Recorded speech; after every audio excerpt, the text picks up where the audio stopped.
अस्सलाम वालेकुम जी स्टूडेंट्स की हाल चाल है अल्लाह का शुक्र सर, ਤੁਸੀਂ ਸੁਣਾਓ।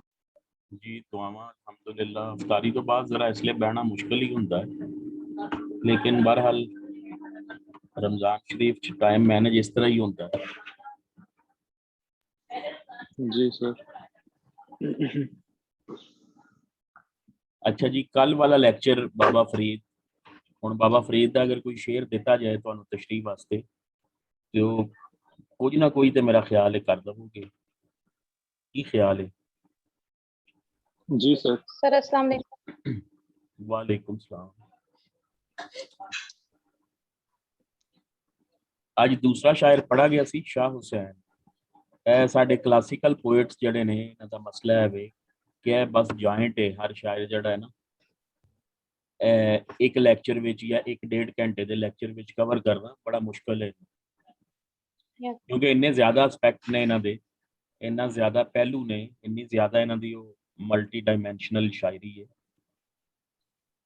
और फिर मसला होंदा कि स्टूडेंट्स की इस हवाले नाल बेस कोई नहीं होती तो बड़ी मुश्किल कल भी मैं वेख्या 2 घंटे के लैक्चर पहुंच गया सी बोरिंग हो जाता है 1.5-2 घंटे का लैक्चर वैसे ही लेकिन इशू है वे कि फिर असी उन्हें छड़ नहीं सकते अगर हाफ छड़ देंगे तो फिर वो जड़ा लैक्चरस का तादाद बढ़ती जाएगी। सो ये जड़े 5 शायर ने 4-5 शायर ए लेंथी ने जरा इन्हों बर्दाश्त करना पएगा 1.5-2 घंटे का लैक्चर होएगा बाद में फिर असी इंशाल्लाह पौने घंटे का कोई 5 मिनट की ब्रेक करके 2 टॉपिक कवर करिया करांगे।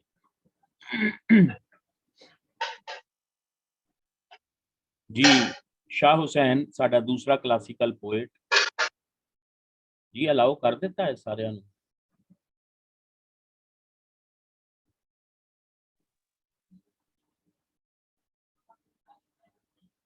कौन रह गए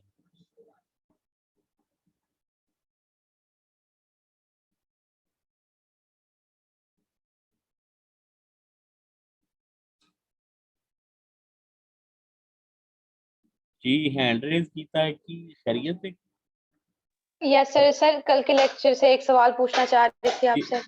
जी पूछो पूछो।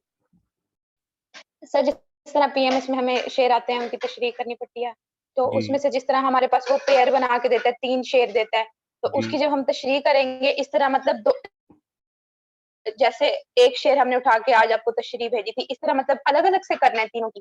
जी बिल्कुल बाबा फरीद के सारे शलोक दो अलग अलग मिसरियां दा एक मुकम्मल अपने आप विच एक मजमून होता है ए तुसी अगर 3 दे या 2 दवे तुसी तशरीह अलग अलग ही करोगे उसकी सही। बाकी जिन्ने भी ने ना साडा आज शाह हुसैन पढ़ागे अगे बुल्ले शाह सुल्तान बाहू ख्वाजा फरीद इन्हां सारियां दा इकट्ठा ही लिख के होएगा सिर्फ बाबा फरीद के कपलेट्स ने 2-2 मिसरियां दा एक शलोक है ए अलग अलग तशरीह होएगा।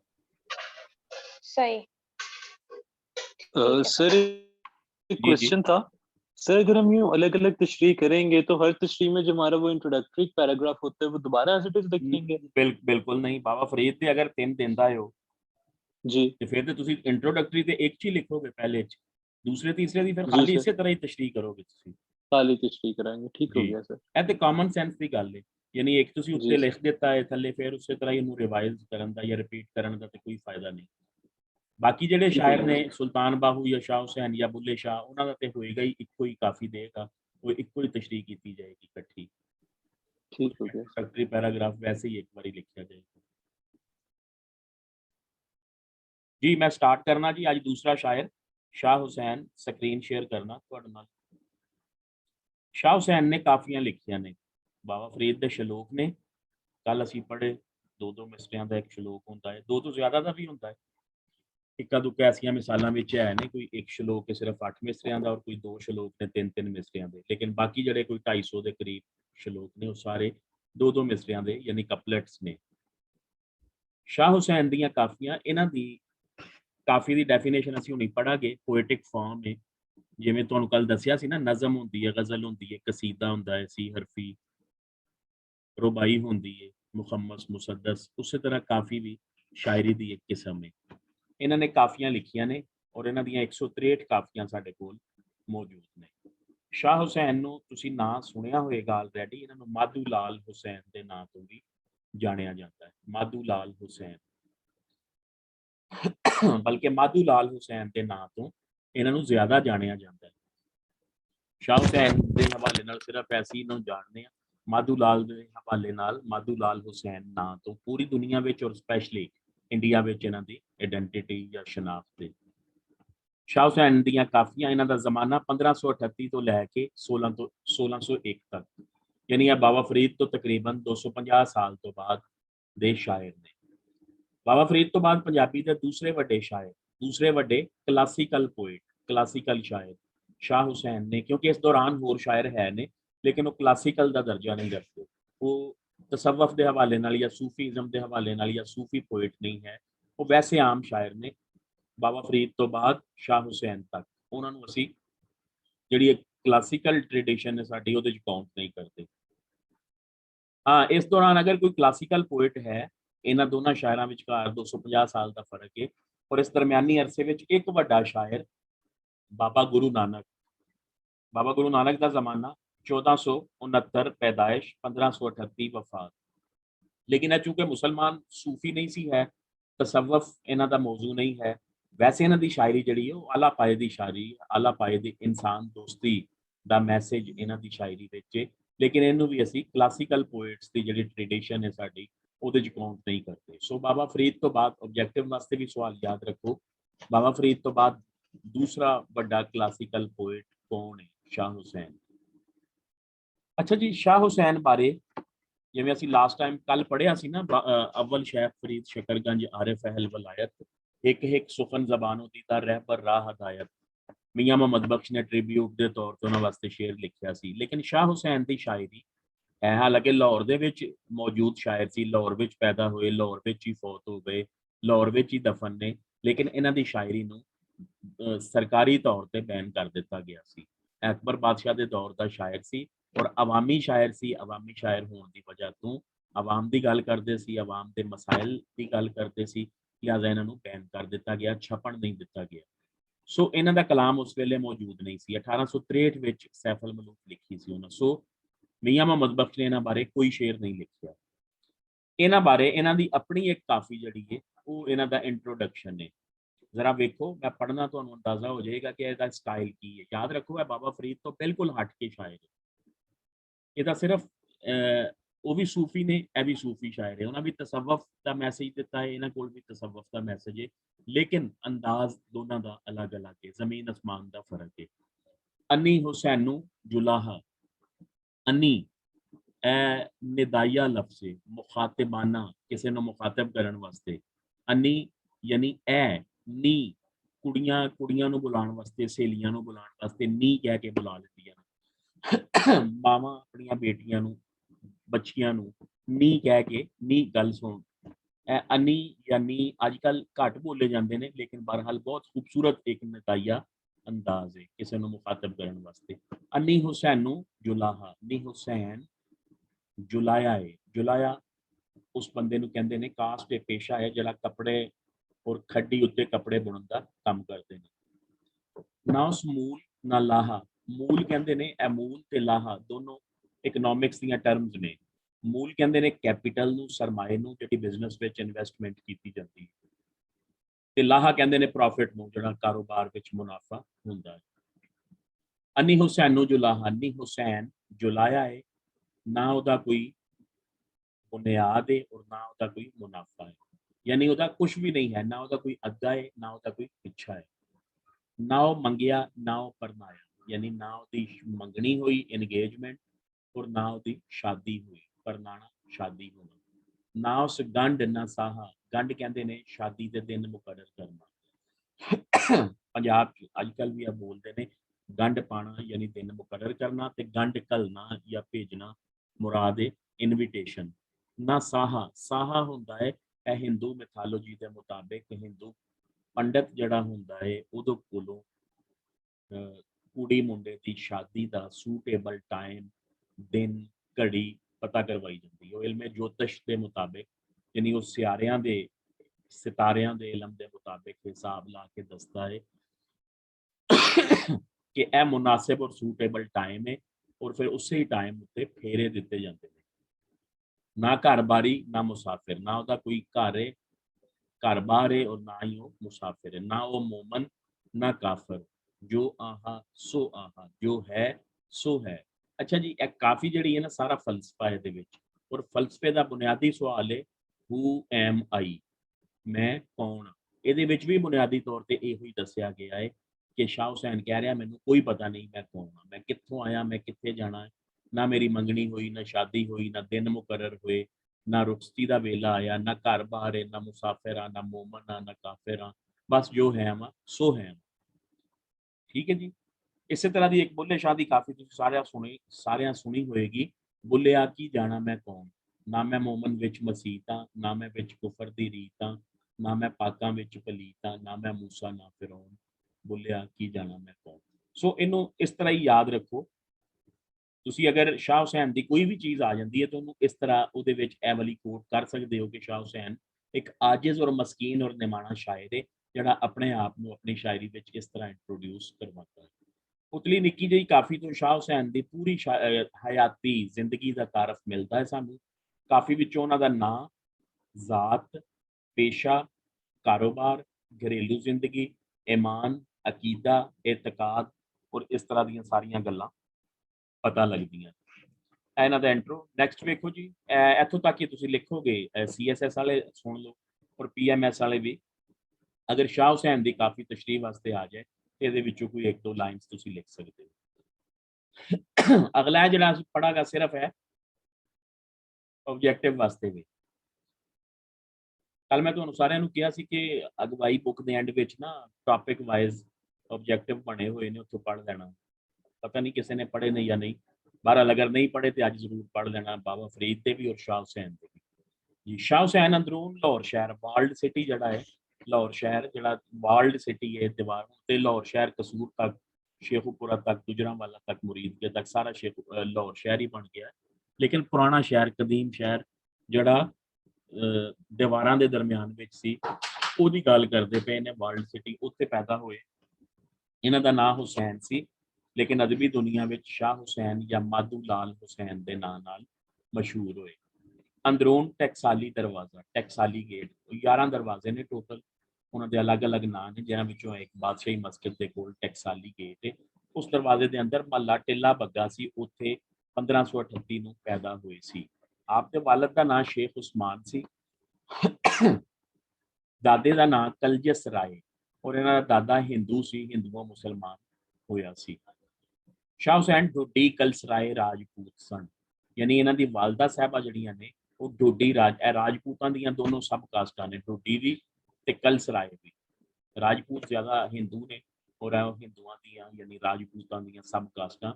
ਢੋਡੀ ਇਹਨਾਂ ਦੀ ਵਾਲਦਾ ਸੀ ਔਰ ਕਲਸਰਾਏ ਇਹਨਾਂ ਦੇ ਵਾਲਿਦ ਸੀ।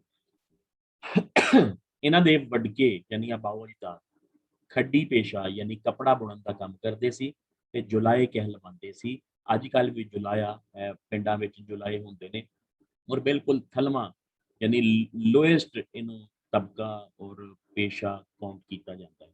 ਲੇਕਿਨ ਤੁਸੀਂ ਵੇਖੋ ਸ਼ਾਹ ਹੁਸੈਨ ਦਾ ਵੱਡਾਪਨ, ਉਹਨੇ ਕਿਤੇ ਵੀ ਸ਼ਰਮ ਮਹਿਸੂਸ ਨਹੀਂ ਕੀਤੀ, ਬਲਕਿ ਆਪਣੇ ਆਪ ਨੂੰ ਬੜਾ ਵੱਜ ਗੱਜ ਕੇ ਅੰਨੀ ਹੁਸੈਨ ਨੂੰ ਜੁਲਾਹਾ, ਇਹ ਵੀ ਬੜੀ ਵੱਡੀ ਗੱਲ ਹੁੰਦੀ ਹੈ। ਸਾਡੇ ਚੋਂ ਤੇ ਅੱਜ ਕੱਲ੍ਹ ਮੋਸਟਲੀ ਜਿਹੜੇ ਰਾਜਪੂਤ ਨੇ ਔਰ ਦੂਸਰੇ ਤੀਸਰੇ ਛੋਟੀਆਂ ਕਾਸਟਾਂ ਨੇ, ਮਾਜ਼ਰਤ ਨਾਲ ਉਹ ਸੈਯਦ ਬਣ ਗਏ ਨੇ।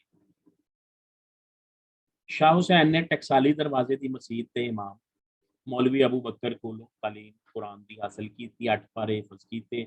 ਇਸ ਦੌਰਾਨ ਚਨਿਓਟ ਦੇ ਇੱਕ ਸੂਫੀ ਦਰਵੇਸ਼ ਸ਼ੇਖ ਬਹਿਲੂਲ ਦਰਿਆਈ ਆਪ ਦੇ ਉਸਤਾਦ ਮੌਲਵੀ ਅਬੂ ਬਕਰ ਨੂੰ ਮਿਲਣ ਵਾਸਤੇ ਆਏ। ਇਹ ਉਹੀ ਵਾਕਿਆ ਜਿਵੇਂ ਨਾ ਕੱਲ ਅਸੀਂ ਬਾਬਾ ਫਰੀਦ ਦਾ ਪੜ੍ਹਿਆ ਸੀ। ਅਸਲ 'ਚ ਮੈਂ ਪੁਰਾਣੇ ਪੇਪਰਾਂ 'ਚ ਕਈ ਵਾਰੀ ਵੇਖਿਆ ਕਿ ਆਬਜੈਕਟਿਵ 'ਚ ਕੁਐਸਚਨ ਨੇ, ਇੱਕ ਵਾਰੀ ਇਹ ਸ਼ਾਹ ਹੁਸੈਨ ਦਾ ਪੁੱਛ ਲੈਂਦਾ ਹੈ ਔਰ ਇੱਕ ਵਾਰੀ ਬਾਬਾ ਫਰੀਦ ਕਿਹੜੀ ਤਫਸੀਰ ਪੜ੍ਹ ਰਹੇ ਸੀ। ਇਸੇ ਤਰ੍ਹਾਂ ਹੀ ਸ਼ਾਹ ਹੁਸੈਨ ਦਾ ਹੈ। ਆਪਨੇ ਹੁਸੈਨ ਬਾਰੇ ਪੁੱਛਿਆ ਤੇ ਉਹਨੂੰ ਦਰਿਆਏ ਰਾਵੀ ਤੋਂ ਵਜ਼ੂ ਵਾਸਤੇ ਪਾਣੀ ਲਿਆਉਣ ਲਈ ਆਖਿਆ। ਹੁਸੈਨ ਨੇ ਹੁਕਮ ਮੰਨਿਆ। ਬਹਿਲੂਲ ਦਰਿਆਈ ਹੋਰਾਂ ਹੁਸੈਨ ਉੱਤੇ ਸ਼ਫਕਤ ਦੀ ਨਜ਼ਰ ਕੀਤੀ ਤੇ ਉਹਨੂੰ ਆਪਣਾ ਮੁਰੀਦ ਕਰਕੇ ਰੂਹਾਨੀ ਤਰਬੀਅਤ ਦੀ ਜ਼ਿੰਮੇਵਾਰੀ ਚੁੱਕ ਲਈ। ਆਪ ਦੀ ਦੁਆ ਨਾਲ ਹੁਸੈਨ ਨੇ ਦਿਨਾਂ ਵਿੱਚ ਕੁਰਾਨ ਪਾ ਕੇ ਹਿਫਜ਼ ਕਰ ਲਿਆ ਤੇ ਆਪਣੇ ਮੁਰਸ਼ਦ ਦੇ ਹੁਕਮ ਨਾਲ ਹੀ ਦਿਨ ਵੇਲੇ ਦਾਤਾ ਗੰਜ ਬਖਸ਼ ਦੇ ਦਰਬਾਰ ਤੇ ਹਾਜ਼ਰੀ ਦਿੰਦੇ ਔਰ ਰਾਤ ਵੇਲੇ ਦਰਿਆਏ ਰਾਵੀ ਦੇ ਕੰਢੇ ਕਿਨਾਰੇ ਇਬਾਦਤ ਕਰਦੇ ਰਹਿੰਦੇ। ਸ਼ਾਹ ਹੁਸੈਨ ਨੇ ਮੁਰਸ਼ਦ ਦੇ ਹੁਕਮ ਮੁਤਾबिक ਇਬਾਦਤ ਔਰ ਰਿਆਜ਼ਤ ਕਹਿੰਦੇ ਨੇ ਪ੍ਰੈਕਟਿਸ ਨੂੰ, ਯਾਨੀ ਐਸੀ ਇਬਾਦਤ ਜਿਹੜੀ ਕਿਸੇ ਖਾਸ ਤਵਾਤਰ ਦੇ ਤਹਿਤ ਕੀਤੀ ਜਾਏ, ਜਿਹਨੂੰ ਚਿੱਲਾ ਵੀ ਅਸੀਂ ਕਹਿ ਲੈਂਦੇ, ਤੇ ਤਸੱਵੁਫ ਦੀਆਂ ਮੰਜ਼ਲਾਂ ਤੈਅ ਕੀਤੀਆਂ। ਅੱਛਾ ਜੀ, ਇਸ ਦੌਰਾਨ ਸ਼ਾਹ ਹੁਸੈਨ ਇੱਕ ਮਸ਼ਹੂਰ ਲਾਹੌਰ ਦੇ ਆਲਮੇ ਦੀਨ ਸੀ ਸ਼ੇਖ ਸਾਦੁੱਲਾ, ਇਹਨਾਂ ਕੋਲੋਂ ਕੁਰਾਨ ਦੀ ਤਫਸੀਰ ਮਦਾਰਕ ਪੜ੍ਹਦੇ ਹੁੰਦੇ ਸੀ। ਉਹ ਬਾਬਾ ਫਰੀਦ ਤਫਸੀਰ ਨਾਫੇ ਪੜ੍ਹਦੇ ਹੁੰਦੇ ਸੀ ਤੇ ਇਹ ਤਫਸੀਰ ਮਦਾਰਕ ਪੜ੍ਹਦੇ ਸੀ। ਇਹ ਦੋਨੋਂ ਆਬਜੈਕਟਿਵ ਵਾਸਤੇ ਯਾਦ ਰੱਖਣਾ। ਉਮਰ ਦਾ 36ਵਾਂ ਵਰਾ ਸੀ, ਯਾਨੀ ਉਦੋਂ 36 ਸਾਲ ਇਹਨਾਂ ਦੀ ਉਮਰ ਸੀ। ਹੁਣ ਵੇਖੋ ਜ਼ਰਾ ਤਵੱਜੋ ਕਰੋ, ਜਿਸ ਵੇਲੇ ਬਹਿਲੂਲ ਦਰਿਆਈ ਇਹਨਾਂ ਨੂੰ ਮਿਲੇ ਸੀ 9 ਸਾਲ ਉਮਰ ਸੀ ਸਿਰਫ, ਔਰ 27 ਸਾਲ ਉਮਰ ਗੁਜ਼ਰ ਗਈ, 36 ਸਾਲ ਦੇ ਹੋ ਗਏ। ਕੁਰਾਨ ਦੀ ਇਸ ਆਇਤ ਉੱਤੇ ਪਹੁੰਚੇ, ਵਮਲ ਹਯਾਤੁ ਦੁਨੀਆ ਇਲਾ ਲਈਬੁਮ व लहव, ਦੁਨੀਆ ਦੀ ਜ਼ਿੰਦਗੀ ਖੇਡ ਤਮਾਸ਼ਾ ਹੈ। ਉਸਤਾਦ ਕੋਲੋਂ ਇਹਦਾ ਮਤਲਬ ਪੁੱਛਿਆ, ਉਸਤਾਦ ਨੇ ਮਤਲਬ ਦੱਸਿਆ ਤੇ ਸ਼ਾਹ ਹੁਸੈਨ ਉੱਤੇ ਮਜਜ਼ੂਬੀ ਕੈਫੀਅਤ ਯਾਨੀ ਪਾਗਲਪਨ, ਆਪਣੀ ਹੋਸ਼ ਨਾ ਰਹਿਣਾ, ਜਜ਼ਬ ਦੀ ਕੈਫੀਅਤ, ਮਸਤ ਹੋ ਜਾਣਾ।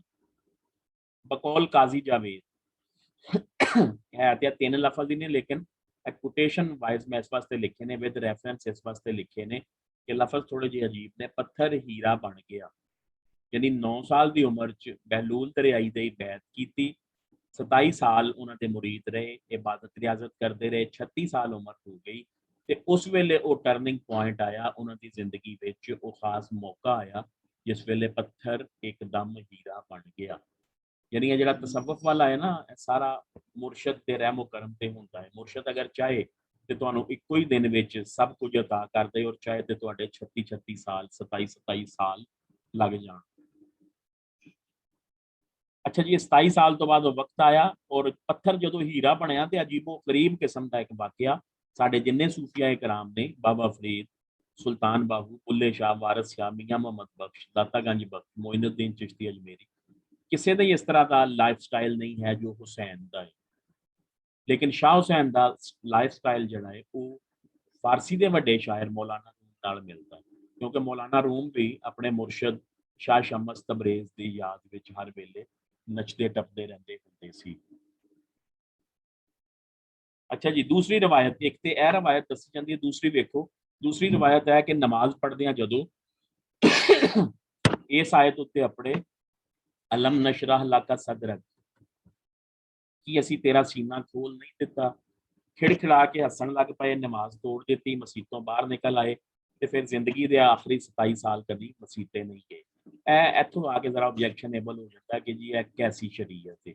ਲੇਕਿਨ ਇੱਥੇ ਫਿਰ ਇਹਦੀ ਜਸਟੀਫਿਕੇਸ਼ਨ ਇਹਨਾਂ ਦੀ ਸ਼ਾਇਰੀ ਵਿੱਚੋਂ ਹੀ ਮਿਲਦੀ ਹੈ ਕਿ ਉਹਨਾਂ ਨੇ ਜਾਣਬੁੱਝ ਕੇ ਮਜਜ਼ੂਬੀ ਔਰ ਮਲਾਮਤੀ ਰੰਗ ਇਖਤਿਆਰ ਕਰ ਲਿਆ ਸੀ। ਕਿਉਂ ਕੀਤਾ ਸੀ ਉਹ ਰੀਜ਼ਨ ਅੱਗੇ ਜਾ ਕੇ ਦੱਸਣਾ। ਮਜਜ਼ੂਬੀ ਹਾਲਤ ਵਿੱਚ ਦਾੜੀ ਮੁੱਛ ਮੁਨਾ ਦਿੱਤੀ, ਲਾਲ ਚੋਲਾ ਪਾ ਲਿਆ, ਸ਼ਰਾਬ ਦੀ ਸੁਰਾਈ ਫੜ ਲਈ ਤੇ ਗਾਣ ਨੱਚਣ ਵਾਲੇ ਟੋਲੇ ਵਿੱਚ ਸ਼ਾਮਿਲ ਹੋ ਗਏ।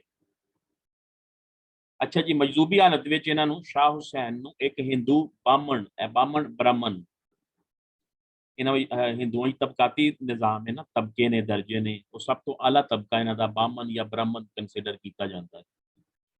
ਬਾਹਮਣ ਮੁੰਡੇ ਮਾਧੂ ਨਾਲ ਪਿਆਰ ਹੋ ਗਿਆ। ਇਹ ਉਸ ਤੋਂ ਜ਼ਿਆਦਾ ਆਬਜੈਕਸ਼ਨੇਬਲ ਗੱਲ ਹੈ ਕਿ ਕਿਸੇ ਮੇਲ ਨਾਲ ਕਿਸ ਤਰ੍ਹਾਂ ਇਹ ਹੋ ਸਕਦਾ ਹੈ। ਇਹ ਪਿਆਰ ਇੰਨਾ ਵਧਿਆ ਕਿ ਦੋਵੇਂ ਇੱਕ ਨਾਂ ਯਾਨੀ ਮਾਧੂ ਲਾਲ ਹੁਸੈਨ ਬਣ ਗਏ।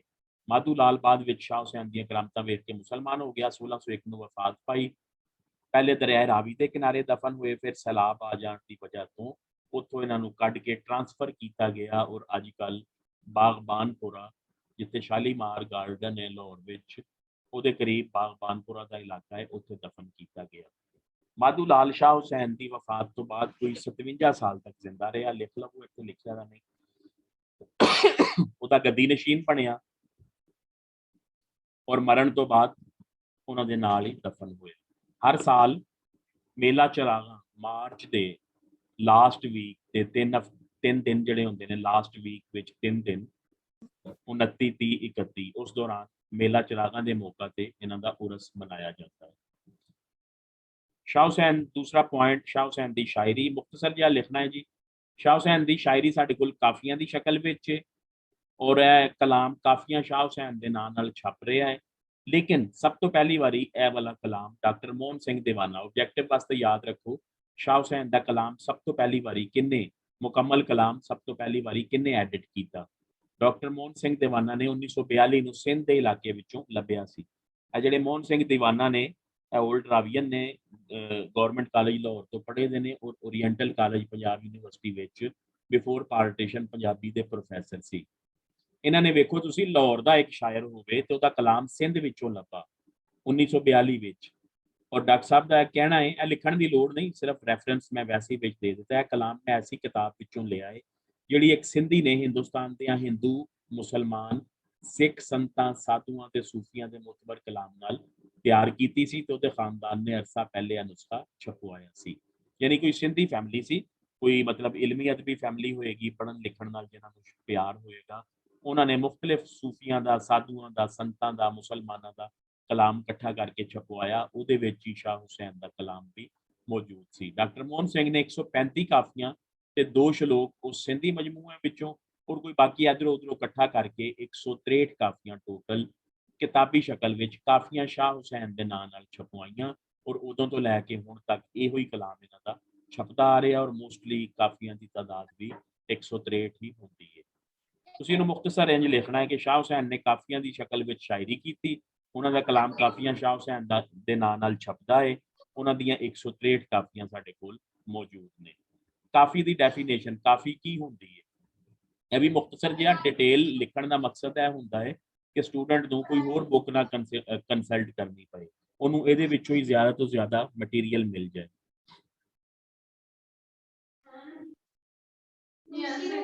जी देखो जरा, काफी बारे मुख्तलिफ जड़े दानिशवर ने मुफक्कर ने उन्हां दियां अलग अलग आरा ने। कौन है जी, जरा म्यूट कर लो।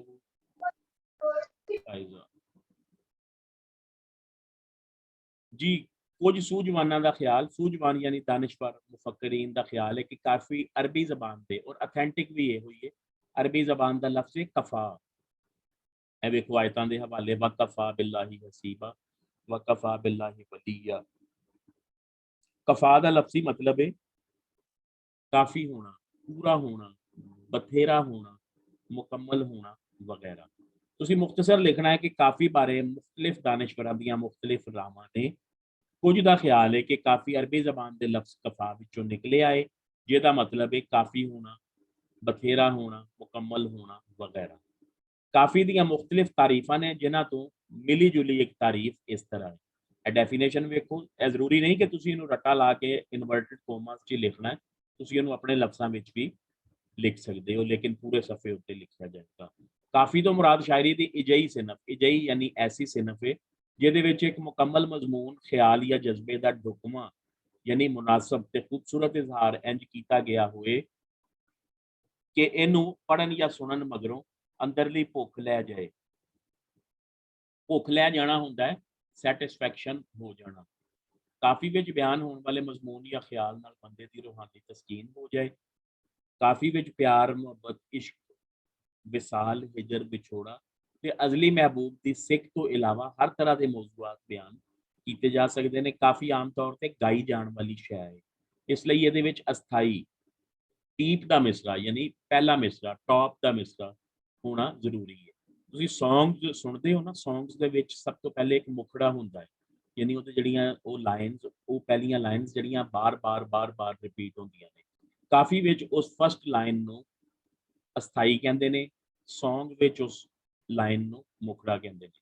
बाकी फिर अंतरे होंदे ने। आम तौर ते जिहड़ा आम ट्रैक है 4 तो 3 साढ़े 3 4 साढ़े 4 मिनट का सॉन्ग या गाना, कोई पंजाबी, उर्दू, इंडियन, पाकिस्तानी कोई भी गाना होए, ਉਹਦੇ ਵਿੱਚ 3 अंतरे ਹੁੰਦੇ ਨੇ और वो एक अंतरा जिसले गा ਲੈਂਦਾ है सिंगर, आम तौर ਤੇ प्लेबैक सिंगर ही गाता है, फिर वो बार बार मुखड़े ਨੂੰ रिपीट करता है, फिर दूसरा अंतरा, फिर मुखड़ा रिपीट करता है, फिर तीसरा अंतरा, फिर मुखड़ा रिपीट होता है। सेम इस तरह काफ़ी विच भी ਜਿਹੜੀ अस्थाई है या ਜਿਹੜਾ पहला मिसरा है, टीप का मिसरा है, वो बार बार गाण वाला हर मिसरे तो बाद रिपीट करता है।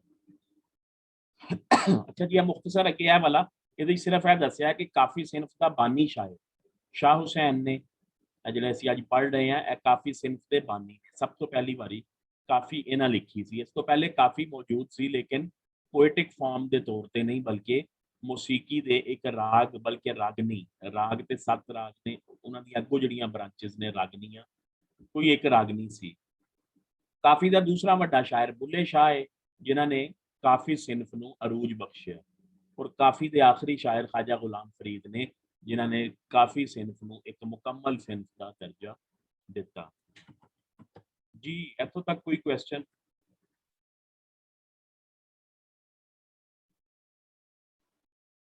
नहीं सर। ठीक है, समझ आ रही? सर एक्सक्यूज मी। हाँ जी सर। जी जी। ਸਰ ਤੁਸੀਂ ਦੱਸਿਆ ਕਿ ਮਤਲਬ ਉਹਨਾਂ ਦੇ ਵਾਲਿਦ ਔਰ ਜਿਹੜੀ ਵਾਲਦਾ ਸੀ ਉਹ ਰਾਜਪੂਤ ਸੀ ਨਾ, ਤੇ ਜੀ ਸਰ ਜੀ। ਫਿਰ ਇਹਦੇ ਵਿੱਚ ਜੁਲਾਹੇ ਦਾ ਕਿਉਂ ਜ਼ਿਕਰ ਆਇਆ? ਮਤਲਬ ਇਹ ਤੇ ਦੋ ਅਲੱਗ-ਅਲੱਗ ਕਾਸਟ ਹੈ ਨਾ। ਬਾਈ, ਹਾਂਜੀ, ਬਾਈ ਪ੍ਰੋਫੈਸ਼ਨ ਉਹ ਜੁਲਾਏ ਸੀ, ਜੁਲਾਇਆ ਕੰਮ ਕਰਦੇ ਅੱਛਾ पेशे ਦੇ ठीक ਇਤਬਾਰ ठीक ਨਾਲ ਜੁਲਾਏ ਸੀ। ਯਾਨੀ ਕਾਸਟ ਜ਼ਾਤ ਅਲੱਗ ਚੀਜ਼ ਹੈ, ਪੇਸ਼ਾ ਅਲੱਗ ਚੀਜ਼ ਹੈ। ਬਾਜ਼ੋ ਕਾਤ ਇਸ ਤਰ੍ਹਾਂ ਦੇ ਹਾਲਾਤ ਹੁੰਦੇ ਨੇ ਬੰਦੇ ਦੇ ਕਿ ਉਹਨੂੰ ਜ਼ਾਤ ਨੂੰ ਪਿੱਛੇ ਛੱਡ ਕੇ ਰੋਜ਼ੀ ਰੋਟੀ ਪੇਟ ਦੀ ਖਾਤਰ ਕੀ ਕੁਝ ਕਰਨਾ ਪੈਂਦਾ। ठीक। ਸ਼ਾਹ ਹੁਸੈਨ ਦੀ ਸ਼ਾਇਰੀ ਦਾ ਅਲਾਮਤੀ ਵੇਰਵਾ, ਸ਼ਾਹ ਹੁਸੈਨ ਦੀ ਅਲਾਮਤ ਨਿਗਾਰੀ, ਸ਼ਾਹ ਹੁਸੈਨ ਦੀਆਂ ਕਾਫੀਆਂ ਦਾ ਅਲਾਮਤੀ ਨਿਜ਼ਾਮ। ਯਾਦ ਰੱਖੋ ਜੀ, CSS ਵਿੱਚ ਚਾਹੇ ਤੁਸੀਂ ਕੁਐਸਚਨ ਅਟੈਂਪਟ ਕਰ ਰਹੇ ਹੋਵੋ ਜਾਂ PMS ਵਿੱਚ ਤਸ਼ਰੀਹ ਕਰ ਰਹੇ ਹੋਵੋ, ਸ਼ਾਹ ਹੁਸੈਨ ਦਾ ਸਿੰਬਲਿਜ਼ਮ, ਸ਼ਾਹ ਹੁਸੈਨ ਦੀ ਅਲਾਮਤ ਨਿਗਾਰੀ ਜ਼ਰੂਰ ਡਿਸਕਸ ਹੋਏਗੀ। CSS ਤੇ ਇਹਦਾ ਕੁਐਸਚਨ ਹੀ ਇਸ ਤਰ੍ਹਾਂ ਆਉਂਦਾ ਹੈ ਕਿ ਸ਼ਾਹ ਹੁਸੈਨ ਦੇ ਅਲਾਮਤੀ ਨਿਜ਼ਾਮ ਬਾਰੇ ਤੁਸੀਂ ਕੀ ਜਾਣਦੇ ਹੋ, ਜਾਂ ਸ਼ਾਹ ਹੁਸੈਨ ਦੀ ਅਲਾਮਤ ਨਿਗਾਰੀ ਉੱਤੇ ਨੋਟ ਲਿਖੋ। PMS ਦੇ ਵਿੱਚ ਜ਼ਾਹਿਰ ਹੈ ਉਹ ਆਏਗੀ, ਤੁਹਾਨੂੰ ਕਾਫੀ ਦੇਗਾ ਤੇ ਤੁਸੀਂ ਖੁਦ ਤੋਂ ਉਹਦੇ ਸਿੰਬਲਸ ਨੂੰ ਥੋੜਾ ਜਿਹਾ ਡਿਸਕਸ ਕਰਨਾ ਜੀ। ਵੇਖੋ, ਸਿੰਬਲ ਕਿਹਨੂੰ ਕਹਿੰਦੇ ਨੇ? ਸਾਈਨ ਜਾਂ ਸਿੰਬਲ, ਉਹਦੇ ਵਾਸਤੇ ਉਰਦੂ ਲਫ਼ਜ਼ ਹੈ ਅਲਾਮਤ, ਤੇ ਸਿੰਬਲਿਜ਼ਮ ਉਹਦਾ ਪੰਜਾਬੀ ਜਿਹੜੀ ਜਾਂ ਉਰਦੂ ਜਿਹੜੀ ਅਸੀਂ ਟਰਮ ਬਣਾਈ ਹੈ ਉਹ ਅਲਾਮਤ ਨਿਗਾਰੀ ਹੈ। ਅਲਾਮਤ ਨਿਗਾਰੀ ਕੀ ਹੁੰਦੀ ਹੈ? ਯਾਨੀ ਜਦੋਂ ਬਰਾਏ ਰਾਸਤ ਗੱਲ ਕਰਨ ਤੇ ਪਾਬੰਦੀ ਲੱਗ ਜਾਏ, ਯਾਨੀ ਬਰਾਏ ਰਾਸਤ ਟੂ ਦੀ ਪੁਆਇੰਟ ਅਗਰ ਬੰਦਾ ਗੱਲ ਕਰੇ ਤੇ ਪਕੜ ਵਿੱਚ ਆਉਣ ਦਾ ਖਤਰਾ ਹੋਏ ਤੇ ਫਿਰ ਅਲਾਮਤ ਦੇ ਜ਼ਰੀਏ ਗੱਲਬਾਤ ਕੀਤੀ ਜਾਂਦੀ ਹੈ।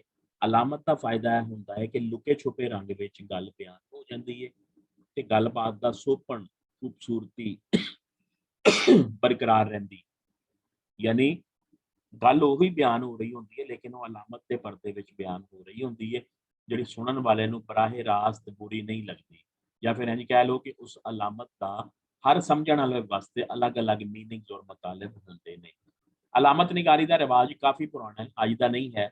ਸਿੰਬਲਿਜ਼ਮ, ਅਲਾਮਤ ਦੀਆਂ ਦੋ ਕਿਸਮਾਂ ਨੇ, ਇੱਕ ਯੂਨੀਵਰਸਲ ਸਿੰਬਲਸ ਨੇ ਔਰ ਦੂਸਰਾ ਡੋਮੈਸਟਿਕ ਸਿੰਬਲਸ ਨੇ।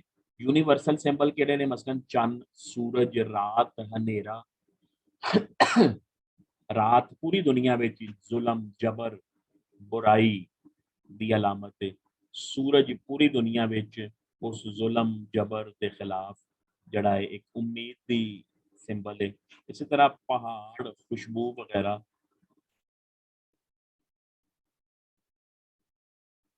ਫੁੱਲ ਵਗੈਰਾ ਖੂਬਸੂਰਤੀ ਦਾ, ਖੁਸ਼ਬੂ ਦਾ ਸਿੰਬਲ ਨੇ। ਡੋਮੈਸਟਿਕ ਸਿੰਬਲਸ ਕਿਹੜੇ ਨੇ? ਜਿਹੜੇ ਸਿਰਫ ਸਾਡੇ ਇਲਾਕੇ ਤੱਕ ਮਹਿਦੂਦ ਨੇ, ਯਾਨੀ ਹਿੰਦੁਸਤਾਨ ਵਿੱਚ, ਪਾਕਿਸਤਾਨ ਵਿੱਚ ਸਮਝੇ ਜਾਂਦੇ ਨੇ, ਪੂਰੀ ਦੁਨੀਆ ਵਿੱਚ ਨਹੀਂ ਸਮਝੇ ਜਾਂਦੇ। ਉਹ ਨੇ ਚਰਖਾ, ਚਰਖਾ ਕੱਤਣਾ। ਸਾਡੇ ਇੱਥੇ ਇੰਡਸ ਸਿਵਲਾਈਜੇਸ਼ਨ ਵਿੱਚ ਅੱਜ ਤੋਂ 5000 ਸਾਲ ਪਹਿਲੇ ਵੀ ਚਰਖਾ ਔਰ ਚਰਖਾ ਕੱਤਣ ਦਾ ਰਿਵਾਜ ਹੈ ਸੀ, ਲੇਕਿਨ ਯੂਰਪ ਵਿੱਚ, ਕੈਨੇਡਾ ਵਿੱਚ, ਅਮਰੀਕਾ ਵਿੱਚ ਚਰਖੇ ਦਾ ਕੋਈ ਕਨਸੈਪਟ ਨਹੀਂ ਹੈ। ਇੱਥੇ ਹਾਲਾਂਕਿ ਅੰਗਰੇਜ਼ ਕਿੰਨਾ ਅਰਸਾ ਹਕੂਮਤ ਕਰਕੇ ਗਿਆ ਹੈ ਲੇਕਿਨ ਉਹ ਚਰਖਾ ਨਹੀਂ ਆਪਣੇ ਨਾਲ ਬਾਹਰ ਲੈ ਕੇ ਗਏ। ਇੱਥੋਂ ਪੂਰੇ ਹਿੰਦੁਸਤਾਨ, ਪਾਕਿਸਤਾਨ ਤੋਂ ਕਪਾਸ ਇਕੱਠੀ ਕਰਕੇ ਲੈ ਗਏ। ਸਪੈਸ਼ਲ ਰੇਲਵੇ ਟਰੈਕ ਵਿਛਾਏ ਉਹਨਾਂ ਇਸ ਵਾਸਤੇ ਕਿ ਜ਼ਿਆਦਾ ਤੋਂ ਜ਼ਿਆਦਾ ਲੁੱਟਮਾਰ ਕਰਕੇ ਰਾ ਮਟੀਰੀਅਲ ਬਾਹਰ ਲੈ ਜਾਣ, ਲੇਕਿਨ ਇੱਥੇ ਉਹਨਾਂ ਨੇ ਇੰਡਸਟਰੀ ਕੋਈ ਨਹੀਂ ਲਾਈ। ਔਰ ਬਾਹਰ ਸਾਡੇ ਵਾਲੇ ਆ ਜਿਹੜਾ ਚਰਖਾ ਔਰ ਚਰਖਾ ਕੱਤਣ ਇਸ ਤਰ੍ਹਾਂ ਦੀ ਕੋਈ ਸ਼ੈ ਜਾਂ ਇਹ ਜਿਹੜੀ ਲੋਕਲ ਟੈਕਨੋਲੋਜੀ ਸੀ ਇਹਨੂੰ ਬਾਹਰ ਲੈ ਕੇ ਨਹੀਂ ਗਏ। ਇਹਦੇ ਤੋਂ ਉਹਨਾਂ ਨੇ ਕਨਸੈਪਟ ਲਿਆ, ਆਈਡੀਆਜ਼ ਲਏ ਔਰ ਬਾਹਰ ਜਾ ਕੇ ਉਹਨਾਂ ਨੇ ਲੇਟੈਸਟ ਜਿਹੜੀਆਂ ਨੂੰ ਆਪਣੇ ਕਾਰਖਾਨੇ ਔਰ ਇੰਡਸਟਰੀ ਕਾਇਮ ਕਰ ਲਈ। ਸੋ ਚਰਖਾ ਕੀ ਹੁੰਦਾ ਹੈ? ਚਰਖਾ ਕੱਤਣ ਕੀ ਹੁੰਦਾ ਹੈ? ਚਰਖਾ ਕਿਵੇਂ ਕੱਤਿਆ ਜਾਂਦਾ ਹੈ? ਚਰਖਾ ਕੱਤਣ ਦਾ ਮਕਸਦ ਕੀ ਹੈ? ਇਹਦੇ ਤੋਂ ਕੀ ਹਾਸਲ ਹੁੰਦਾ ਹੈ? ਇਹ ਬਾਹਰ ਦੇ ਲੋਕਾਂ ਨੂੰ ਨਹੀਂ ਪਤਾ, ਇਹ ਸਿਰਫ ਸਾਡੇ ਇੱਥੋਂ ਦੇ ਲੋਕਾਂ ਨੂੰ ਪਤਾ। ਲੇਕਿਨ ਅਫਸੋਸ ਕਿ ਸਾਨੂੰ ਵੀ ਨਹੀਂ ਪਤਾ, ਕਿਉਂਕਿ ਹੁਣ ਚਰਖਾ ਸਾਡੀ ਜ਼ਿੰਦਗੀ ਵਿੱਚ ਨਹੀਂ ਹੈ। ਚਰਖੇ ਦਾ ਹੁਣ ਰਿਵਾਜ ਨਹੀਂ ਰਿਹਾ। ਹੁਣ ਟੈਕਸਟਾਈਲ ਇੰਡਸਟਰੀ ਵੈਸੇ ਹੀ ਤਰੱਕੀ ਕਰ ਗਈ ਹੈ। ਹੁਣ ਉਹ ਕਪਾਸ ਦੀ ਮਦਦ ਨਾਲ ਧਾਗਾ ਬਣਾਉਣ ਵਾਲੀ ਜਿਹੜੀ ਇੰਡਸਟਰੀ ਉਹ ਅਲੱਗ ਹੈ, ਔਰ ਫਿਰ ਬਾਅਦ ਵਿੱਚ ਜਿਹੜੀਆਂ ਲੂਮਸ ਨੇ ਉਹ ਪਾਵਰ ਲੂਮਸ ਖਤਮ ਹੋ ਗਈਆਂ, ਹੁਣ ਉਹ ਟੈਕਸਟਾਈਲ ਇੰਡਸਟਰੀ ਵਿੱਚ ਤਬਦੀਲ ਹੋ ਗਈ। ਲੇਕਿਨ ਬਹਰਹਾਲ ਜਿਹੜਾ ਸ਼ਾਹ ਹੁਸੈਨ ਦਾ ਜ਼ਮਾਨਾ ਸੀ, ਜਾਂ ਅੱਜ ਤੋਂ ਤੁਸੀਂ 50 ਸਾਲ ਪਿੱਛੇ ਚਲੇ ਜਾਓ, ਉਸ ਵੇਲੇ ਤੱਕ ਚਰਖਾ, ਚਰਖਾ ਕੱਤਣਾ, ਲੂਮਸ ਵਗੈਰਾ ਆਮ ਲੋਕ ਸਮਝਦੇ ਸੀ। ਹੀਰ ਰਾਂਝਾ, ਖੇੜੇ, ਕਾਗ, ਸੋਹਰਾ, ਪੇਕਾ, ਦਾਜ ਵਗੈਰਾ ਇਹ ਸਿੰਬਲਸ ਅੱਜ ਤੇ ਸ਼ਾਇਦ ਤੁਹਾਨੂੰ ਅਜੀਬ ਲੱਗ ਰਹੇ ਹੋਣਗੇ। ਇਹ ਹੀਰ ਤੇ ਰਾਂਝਾ ਸਾਡੀਆਂ ਲਵ ਸਟੋਰੀਜ਼ ਨੇ, ਸਾਡੀਆਂ ਇਲਾਕਾਈ ਦਾਸਤਾਨਾਂ ਨੇ। ਇਸੇ ਤਰ੍ਹਾਂ ਬਾਹਰ ਦੀ ਦੁਨੀਆ ਵਿੱਚ ਅਲੱਗ-ਅਲੱਗ ਨੇ, ਮਸਲਨ ਸ਼ੀਰੀਂ ਫਰਾਦ ਹੈ ਈਰਾਨ ਦੀ ਦਾਸਤਾਨ, ਲੈਲਾ ਮਜਨੂ ਅਰਬ ਦੀ ਦਾਸਤਾਨ ਹੈ, ਰੋਮੀਓ ਜੂਲੀਅਟ ਯੂਰਪ ਦੀ ਦਾਸਤਾਨ। ਉਸ ਤਰ੍ਹਾਂ ਸਾਡੀਆਂ ਡੋਮੈਸਟਿਕ ਦਾਸਤਾਨਾਂ ਨੇ, ਇਹਨਾਂ ਨੂੰ ਵੀ ਸਿੰਬਲਸ ਦੇ ਤੌਰ ਤੇ ਸ਼ਾਹ ਹੁਸੈਨ ਨੇ ਯੂਜ਼ ਕੀਤਾ ਹੈ। ਖੇੜੇ ਉਹ ਨੇ ਜਿਨ੍ਹਾਂ ਨਾਲ ਹੀਰ ਦਾ ਰਾਂਝੇ ਦੀ ਬਜਾਏ ਜ਼ਬਰਦਸਤੀ ਸ਼ਾਦੀ ਕਰ ਦਿੱਤੀ ਜਾਂਦੀ, ਉਹਨਾਂ ਨੂੰ ਖੇੜੇ ਕਹਿੰਦੇ ਨੇ। ਕਾਸਟ, ਕਾਗ ਕव्ਵੇ ਨੂੰ ਕਹਿੰਦੇ ਨੇ ਕव्वा।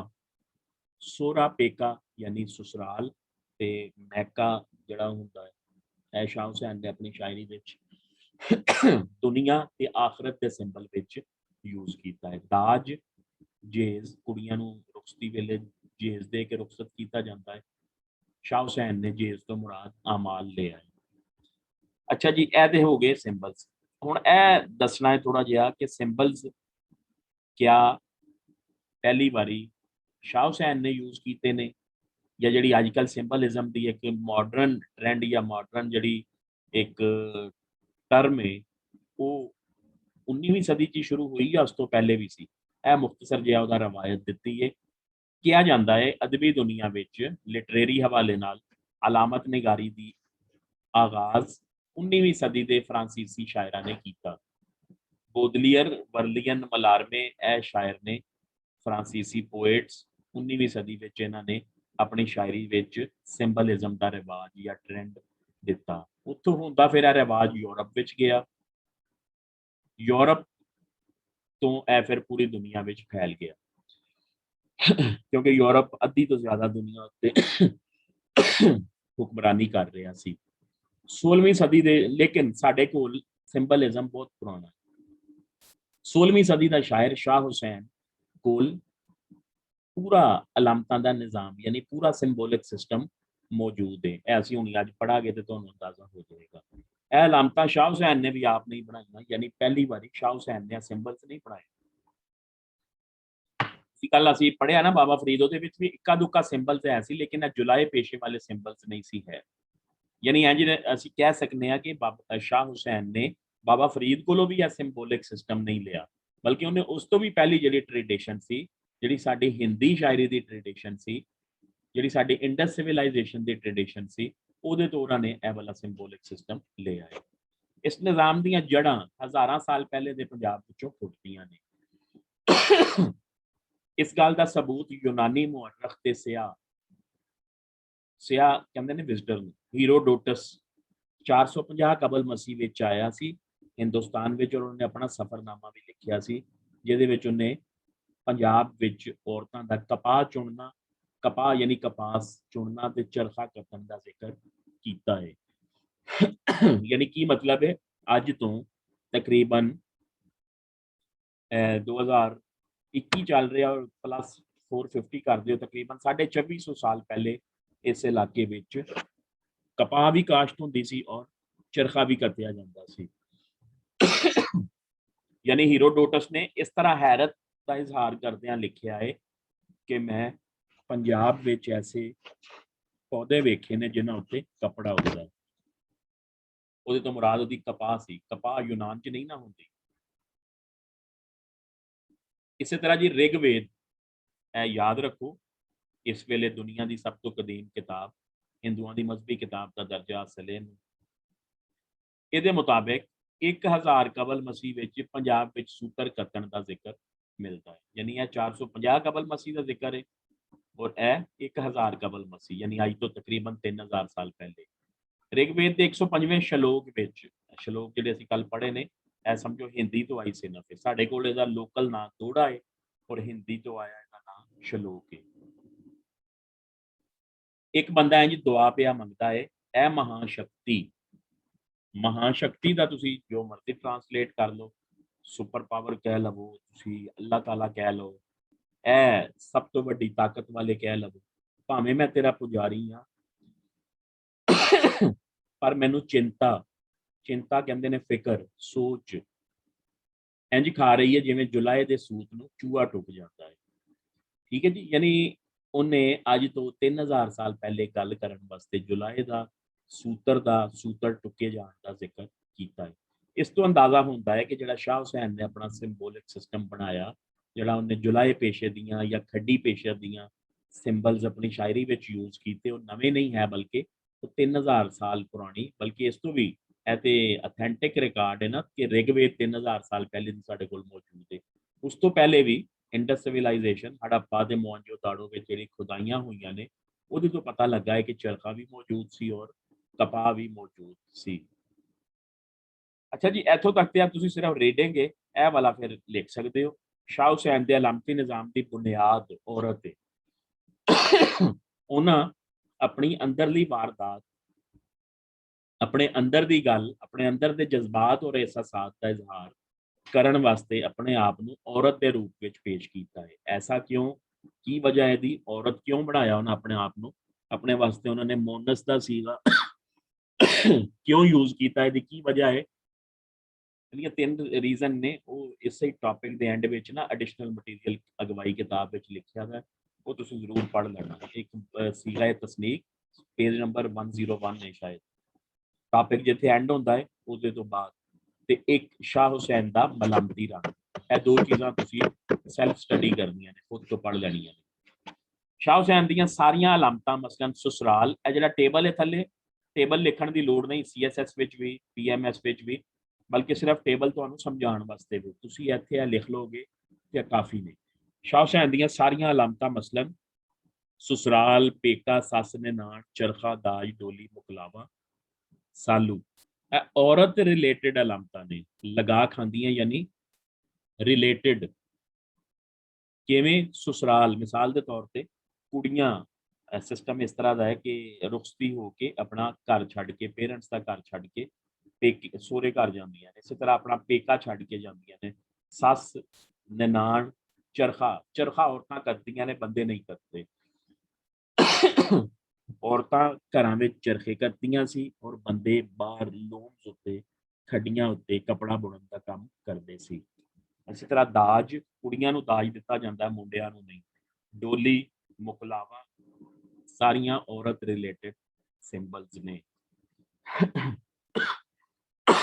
ਉਹਦੀ ਰੀਜ਼ਨ ਹੈ ਵੀ ਉਹ ਜਿਹੜੀਆਂ ਉਹ ਬਾਅਦ ਚ ਪੜ੍ਹ ਲੈਣਾ, ਮੈਂ 3 ਰੀਜ਼ਨ ਦਾ ਮੁਖਤਸਰ ਤੁਹਾਨੂੰ ਦੱਸ ਦੇਣਾ ਕਿ ਫਿਜ਼ੀਕਲੀ ਔਰਤ ਮਰਦ ਦੀ ਨਿਸਬਤ ਕਮਜ਼ੋਰ ਹੁੰਦੀ ਹੈ ਤੇ ਚूंकि शाह हुसैन ने अपने महबूबे हकीकी नाल यानी अल्लाह ताला नाल अपने जज्बात और एहसासात का इजहार करना सी, सो उन्हें अपने आप को, शाह हुसैन ने अपने आप को औरत के रूप में पेश किया ते अपने मालिके हकीकी यानी अल्लाह ताला नूं मेल के रूप में पेश किया। इसी तरह एक होर कहा जाता है कि जिहड़ा साडा हिंदुस्तान विच जिहड़ा एक ट्रेडिशन है वो औरत मर्द नूं प्रपोज करती सी, यानी प्यार मुहब्बत का इजहार औरत वालों किया जाता सी, मर्द वालों नहीं। ਇਹ अरबी और परशियन जिहड़ी ट्रेडिशन है ਇਹਦੇ ਵਿੱਚ मर्द वालों प्यार मुहब्बत का इजहार यानी मर्द आशिक होंदा है, लेकिन साडे इत्थे हिंदुस्तानी रवायत जिहड़ी है इंडस सिविलाइजेशन की जिहड़ी ट्रेडिशन है ਇਹਦੇ ਵਿੱਚ औरत आशिक है, मर्द माशूक है। सो ये भी एक वजह है कि उन्हें शाह हुसैन ने अपने महबूबे हकीकी यानी अल्लाह ताला नाल प्यार मुहब्बत का इजहार करने वास्ते अपने आप को औरत ते अपने महबूबे हकीकी नूं या महबूब नूं मेल की सूरत विच अपनी शायरी विच जाहिर किया है। टेबल सिर्फ समझण वास्ते देख लवो, औरत और हीर, शाह हुसैन की शायरी विच जिथे भी औरत लफ्ज आएगा मोनस का सीगा यूज होएगा, हीर का लफ्ज यूज होएगा, उत्थे मुराद इंसान या शाह हुसैन बजाते खुद होएगा। चरखा जिथे भी आएगा उहदे तो मुराद इंसानी जिस्म होएगा। चरखा कतना जिथे भी आएगा उहदे तो मुराद नेक अमल करना होएगा। पच्छी और टोकरी तो मुराद आमाल नामा। कल तुहानूं दस्सिया सी ना फरीदा जे तू अकल लतीफ काले लिखना लेख, उत्थे लेख लफ्ज़ उहने आमाल नामे वास्ते यूज कीता सी। इत्थे आ जिहड़ी किचन आइटम है टोकरी, आम प्लास्टिक की टोकरी जिहदे विच सब्जी फ्रूट वगैरह धनिया वगैरह रखा जाता है, उन्होंने टोकरी या पच्छी कहते हैं, लेकिन मुराद है अमालनामा। छली, चरखा ए पूणी, 5 पूणियां, मुराद 5 नमाजा ने। पूणी असल में होंगी है काटन रुई, जिस वेले रूई नूं पिंजवा लैंदे ने तो काफ़ी फैल जाती है, उन्होंने इकट्ठा करके हत्थ उत्ते पूणियां बना लैंदे ने। फिर उन्हां पूणियां नूं चरखे की मदद नाल वटिया जाता, यानी चरखा एक मशीन है, लकड़ी नाल बनी हुई सादा जी मशीन, और इसका फंक्शन की है कि यह रूई नूं धागे विच कन्वर्ट कर देती है। सो 5 पूणियां तो मुराद है 5 नमाज़ां, और छली तो मुराद है पढ़िया हुई नमाज़ां या कीता होया काम, यानी चरखे की मदद नाल जिहड़ा तुसीं काम कीता है, जिहड़ा तुसीं रूई का धागा बनाया है, वो धागे की फॉर्म जिहड़ी वो छली। ताना बाना ਇਹ ਖੱਡੀ ਪੇਸ਼ੇ ਵਿੱਚੋਂ ਅਲਾਮਤਾਂ ਨੇ। ਇਹ ਜਿਹੜਾ ਲਿਬਾਸ ਕੱਪੜਾ ਬਣਦਾ ਹੈ, ਅੱਜ ਕੱਲ੍ਹ ਵੀ ਜਿਹੜਾ ਅਸੀਂ ਕੱਪੜੇ ਪਾਏ ਨੇ, ਇਹ ਵੀ ਇਸ ਟੈਕਨੋਲੋਜੀ ਨਾਲ ਹੀ ਬਣਦੇ ਨੇ। ਇਹਦੀ ਟੈਕਨੀਕ ਕੀ ਹੁੰਦੀ ਹੈ, ਲੰਮੇ ਰੁੱਖ ਦੇ ਜਿਹੜੇ ਧਾਗੇ ਨੇ ਉਹਨੂੰ ਤਾਣਾ ਕਹਿੰਦੇ ਨੇ, ਔਰ ਆਡੇ ਰੁੱਖ ਦੇ ਹੋਰੀਜ਼ੈਂਟਲ ਤੇ ਵਰਟੀਕਲ ਆਡੇ ਰੁੱਖ ਦੇ ਧਾਗੇ ਜਿਹੜੇ ਜਿਹਦੇ ਨਾਲ ਬੁਣਿਆ ਹੁੰਦਾ ਹੈ ਉਹਨੂੰ ਬਾਣਾ ਕਹਿੰਦੇ ਨੇ। ਯਾਨੀ ਤਾਣਾ ਬਾਣਾ ਤੋਂ ਮੁਰਾਦ ਹੈ ਤਾਕਤ, ਜ਼ੋਰ, ਇੱਜ਼ਤ ਵਗੈਰਾ। यानी तुसीं वेखो ना, अगर ताने दी एक एक तंद एक एक अलग अलग धागा होएगा या बाणे दा एक एक धागा अलग अलग धागा होएगा तो उसकी कोई ताकत कोई फायदा नहीं होएगा। अगर वही ताना बाणा जिस वेले बुन लिया जाएगा कपड़ा बन जाएगा तो ताकतवर एक चीज़ एक कपड़ा बन जाएगा। वच्छा हिरन, वच्छा बछड़े नूं कहंदे ने, काओ यानी बुल, बच्चा उन्हां दा बछड़ा, हिरन, डीयर, काग, कराओ, मकना हाथी, एजड हाथी यानी जड़ा ऐसा हाथी जिहदे लंबे लंबे दंद होण। हाथी दंद तो ही हाथी की उम्र का अंदाजा लाया जाता। मकना हाथी यानी एजड हाथी। शाह हुसैन की शायरी में यह वाले लफ्ज जिथे भी यूज होए ने उहदे तो मुराद नफ्से अम्मारा है, यानी वो नफ्स जिहड़ा इंसान नूं हर वेले बुराई करन वल माइल करता है। पेके तो मुराद बाबल, वालदैन, पेरेंट्स का घर, लेकिन सिंबोलिकली मुराद लवागे दुनिया। ससुराल तो मुराद सोहरा घर, लेकिन अलामती तौर पर मुराद है आखरत या अगला जहान। सस निनाण तुहानूं पता ही है, सास बहू ते नंद भरजाई दा या नंद बावई दा मामला। शाह हुसैन भी बहुत सियाणा बंदा सी, सोशल सैटअप तो बड़ा बखूबी वाकफ सी। उन्हें इहदे तो मुनकर नकीर मुराद लिया है, क्योंकि कबर दे विच जिसले इंसान जाएगा अगर उहदे कोल गुण होणगे, खूबियां होणगियां, मैनर्स होणगे, नेकियां होणगियां ते वो आराम नाल उन्हां दे सवालां दा जवाब दे देगा। अगर उहदे कोल अमाल नहीं होणगे ते फिर मुनकर नकीर नाल भी तू मैं होएगी। यानी मकसद की है कि कुड़ी जिन्हें रुखसत हो के सोहरिਆਂ ਦੇ घर जाना है, सस ते ननाण नाल जिहदा वस पैना है, अगर कुड़ी कोल मैनर्स होणगे, एडजस्ट करना जानती होएगी तो फिर वो एडजस्ट कर पाएगी, अदरवाइज फिर तू मैं ही होती रहेगी। कंत, वर, शो, रांझा, पहले तिना लफ्ज़ों का लफ्जी मतलब है हसबैंड, खामन। कंत का मतलब भी हसबैंड, वर खामन, शो खामन, और रांझा तो मुराद महबूब है भी खामन की सेंस विच भी आता है। जिथे भी यूज होणगे इहदे तो मुराद महबूब हकीकी यानी अल्लाह ताला होएगा। अंबड़ी माँ, इहदे तो मुराद वालदा शरीयत। जिस तरह वालदा अपनी बच्ची नूं बच्चियां नूं ट्रेन करती है, अजकल तो यूनीवर्सिटियां स्कूलों कॉलेजों वाला सिस्टम है, पहले इंज नहीं सी हुंदा। बच्चियां नूं मावां ही तरबियत करदियां सी कि उन्होंने अगले घर जाना हुंदा है तो उत्थे जाके अच्छी तरह सर्वाइव कर सकण। सो शरीयत की है साढ़े वास्ते माँ तरह है, जिस तरह माँ गाइड करती है उस तरह शरीयत भी सानू ऐसा सबक देती है, मैसेज देती है कि असीं उहदे मुताबिक अमल करके अपनी आखरत नूं दुनिया नूं बेहतर बना सकते हैं। डोली तो मुराद जनाजा, मुकलावा शादी ब्याह दीयां रस्मां विचों सब तो आखिरी रस्म हुंदी है मुकलावा यानी मौत दा वेला। इस तो बाद मुकलावे तो बाद कोई रस्म नहीं होंदी, बंदा एक बारी मर जाए तो दुनिया उत्तों दी कहानी खत्म हो जाती। त्रिंजण आतन, त्रिंजण उस जगह नूं उस सांझे बेड़े नूं कहंदे ने जिथे कुड़ियां ते औरतां इकट्ठियां बैठ के चरखा कतदियां ने, लेकिन सिंबोलिक है तो मुराद दुनिया लिया गया है। दाज और जहेज, ये तो मुराद है बंदे दे आमाल। सालू, ये तो मुराद ने नफसानी ख्वाहिशात, लेकिन सालू वैसे उस ये तो मुराद है वो खास उरूसी जोड़ा जिहड़ा शादी के मौके ते कुड़ियां पांदियां ने, जिवें अजकल लहंगे लखां विच तैयार करवाए जाते ने, सालू का कॉन्सैप्ट उस चीज़ का। मोरी या खड्डी तो मुराद कबर। खड्डी यानी वो फ्रेम, वो चोकटा, वो मशीन जिहदे उत्ते ताना और पाना ਤਣ ਕੇ ਕਪੜਾ ਬੁਣਿਆ ਜਾਂਦਾ ਹੈ, ਉਹਦੀ ਸ਼ਕਲ ਕਬਰ ਦੀ ਤਰ੍ਹਾਂ ਹੁੰਦੀ ਹੈ, ਉਹ ਤੋਂ ਮੁਰਾਦ ਕਬਰ ਦੇ ਅੱਗੇ। ਇਹ ਸਿਰਫ 3 ਮਿਸਰੇ ਨੇ, ਜ਼ਰਾ ਵੇਖੋ, ਇਹ ਤੋਂ ਤੁਹਾਨੂੰ ਅੰਦਾਜ਼ਾ ਹੋ ਜਾਏਗਾ ਕਿ ਸਿੰਬਲਸ ਵਿੱਚ ਕਿਵੇਂ ਯੂਜ਼ ਹੁੰਦਾ ਹੈ। ਸਾਰੀ ਉਮਰ ਗਵਾਈ ਹੈ ਐਵੇਂ, ਸਾਰੀ ਉਮਰ ਐਵੇਂ ਹੀ ਜ਼ਾਇਆ ਕਰ ਦਿੱਤੀ। ਪੱਛੀ ਨਾ ਗੱਤੀਆ ਛੱਲੀ, ਪੱਛੀ ਟੋਕਰੀ, ਗੱਤੀ ਮੀਨ ਰੱਖੀ, ਛੱਲੀ ਯਾਨੀ ਕੱਤਿਆ ਹੋਇਆ ਸੂਤਰ। ਸਾਰੀ ਜ਼ਿੰਦਗੀ ਐਵੇਂ ਹੀ ਜ਼ਾਇਆ ਕਰ ਦਿੱਤੀ, ਟੋਕਰੀ ਵਿੱਚ ਯਾਨੀ ਅਮਾਲਨਾਮੇ ਵਿੱਚ ਇੱਕ ਵੀ ਨੇਕੀ ਦਰਜ ਨਹੀਂ ਕਰਵਾਈ, ਯਾਨੀ ਪੱਛੀ ਵਿੱਚ ਇੱਕ ਵੀ ਛੱਲੀ ਉਤਾਰ ਕੇ ਨਹੀਂ ਰੱਖੀ। ਉਸ ਵੇਲੇ ਨੂੰ ਪਛਤਾਸੇ ਜਦ ਜਾਏ ਪੋਸੇ ਵਿੱਚ ਖੱਡੀ, ਉਸ ਵੇਲੇ ਤੈਨੂੰ ਪਛਤਾਣਾ ਪਵੇਗਾ ਜਦੋਂ ਕਬਰ ਵਿੱਚ ਚਲੀ ਜਾਏਗੀ। ਬਾਬਲ ਆਂਗਨ ਛੱਡ ਗਈਆਂ, ਆਪਣੇ ਬਾਬਲ ਦਾ ਆਂਗਨ ਸੇਨ ਵਿਹੜਾ ਛੱਡ ਕੇ ਜਾ ਰਹੀਆਂ ਨੇ। ਸਾਵਰੜੇ ਘਰ ਚਲੀਆਂ ਔਰ ਸਸੁਰਾਲ ਜਾ ਰਹੀਆਂ ਨੇ। ਕੀ ਮਤਲਬ ਹੈ? ਇਨਸਾਨ ਆਪਣੇ ਮੁਕਰਰਾ ਵਕਤ ਦੇ ਮੁਤਾबिक ਬਾਬਲ ਆਂਗਨ ਯਾਨੀ ਦੁਨੀਆ ਛੱਡ ਕੇ ਸਾਵਰੜੇ ਯਾਨੀ ਆਖਰਤ ਵੱਲ ਜਾ ਰਹੇ ਹਨ। ਹਾਂਜੀ, एनी क्वेश्चन? फिर टॉपिक्स से चलते हैं। No sir. Excuse me sir. जी जी सर ये जो 3 अभी आपने मिसरे पढ़े हैं, ये तीनों अलग अलग है ना? जी जी, अलग अलग काफियां। जो है जरा शुरू आयन लिखिया है ना, ਇਹ जी ਮਿਸਰੇ जी ਦਾ ਸਿੰਬਲ ਹੁੰਦਾ, ਮਿਸਰਾ ਮੀਮ ਸਵਾਦ ਰੇ ਆਇਨ ਮਿਸਰਾ, ਉਹਦਾ ਮੁਖਫਫ ਆਇਨ ਉਹਦਾ ਸਿੰਬਲ ਹੈ ਜਾਂ ਸਾਈਨ। ਅੱਛਾ ਜੀ, थैंक यू ਇੱਥੇ सर। ਟੌਪਿਕਸ ਤਸਵੁਫ ਪਹਿਲਾ ਟੌਪਿਕ ਸ਼ੁਰੂ ਕਰਨ ਤੋਂ ਪਹਿਲੇ 5 ਮਿੰਟ ਦਾ ਇਹਨਾਂ ਦਾ ਜ਼ਰਾ ਨਾ ਇੱਕ ਉਹ ਸੋਸ਼ਲ ਪਸ ਮੰਜ਼ਰ ਇਹਨਾਂ ਦੀ ਸ਼ਾਇਰੀ ਦਾ, ਇਮਰਾਨੀ ਪਸ ਮੰਜ਼ਰ ਸੁਣ ਲਵੋ ਕਿ ਕੀ ਵਜ੍ਹਾ ਸੀ ਸ਼ਾਹ ਹੁਸੈਨ ਨੇ ਇਸ ਤਰ੍ਹਾਂ ਦੀਆਂ ਅਲਾਮਤਾਂ ਕਿਉਂ ਬਣਾਈਆਂ, ਉਹਦੀ ਰੀਜ਼ਨ ਕੀ ਸੀ, ਉਹ 2-3 ਮਿੰਟ ਦਾ ਜ਼ਰਾ ਸੁਣ ਲਓ। ਅੱਛਾ ਜੀ, ਸ਼ਾਹ ਹੁਸੈਨ ਤੇ ਅਕਬਰ ਬਾਦਸ਼ਾਹ ਇਕੱਠੇ ਸੀ। ਤੁਹਾਨੂੰ ਪਤਾ ਹੈ ਕਿ ਅਕਬਰ ਬਾਦਸ਼ਾਹ ਲਾਹੌਰ ਸ਼ਹਿਰ ਵਿੱਚ ਤਕਰੀਬਨ 12 ਸਾਲ ਤੱਕ ਰਿਹਾ।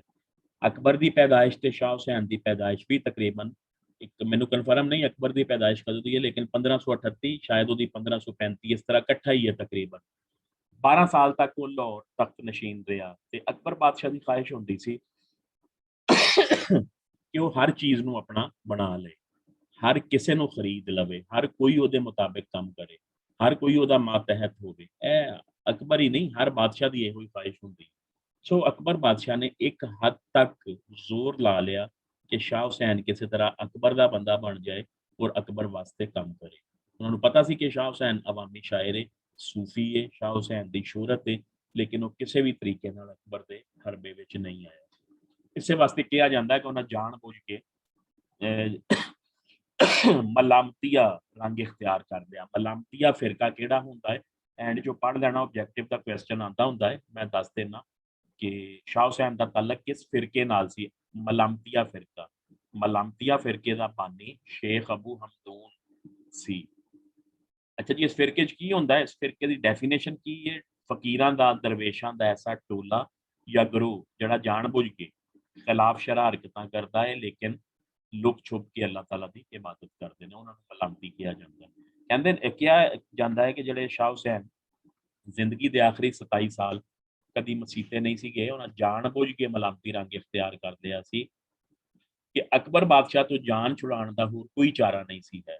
ਉਹਨਾਂ ਨੇ ਫਿਰ ਉਹ ਮਜਜ਼ੂਬੀ ਚੋਲਾ ਜਾਣ ਬੁੱਝ ਕੇ ਪਾ ਲਿਆ ਕਿ ਲੋਕ ਸਮਝਣ ਕਿ ਇਹ ਤੇ ਕੋਈ ਮਜਜ਼ੂਬ ਦੀਵਾਨਾ ਜਾਂ ਪਾਗਲ ਫਕੀਰ ਹੈ, ਤੇ ਇਹ ਮਲਾਮਤੀਆ ਲੋਕ ਇਸ ਤਰ੍ਹਾਂ ਕਰ ਲੈਂਦੇ।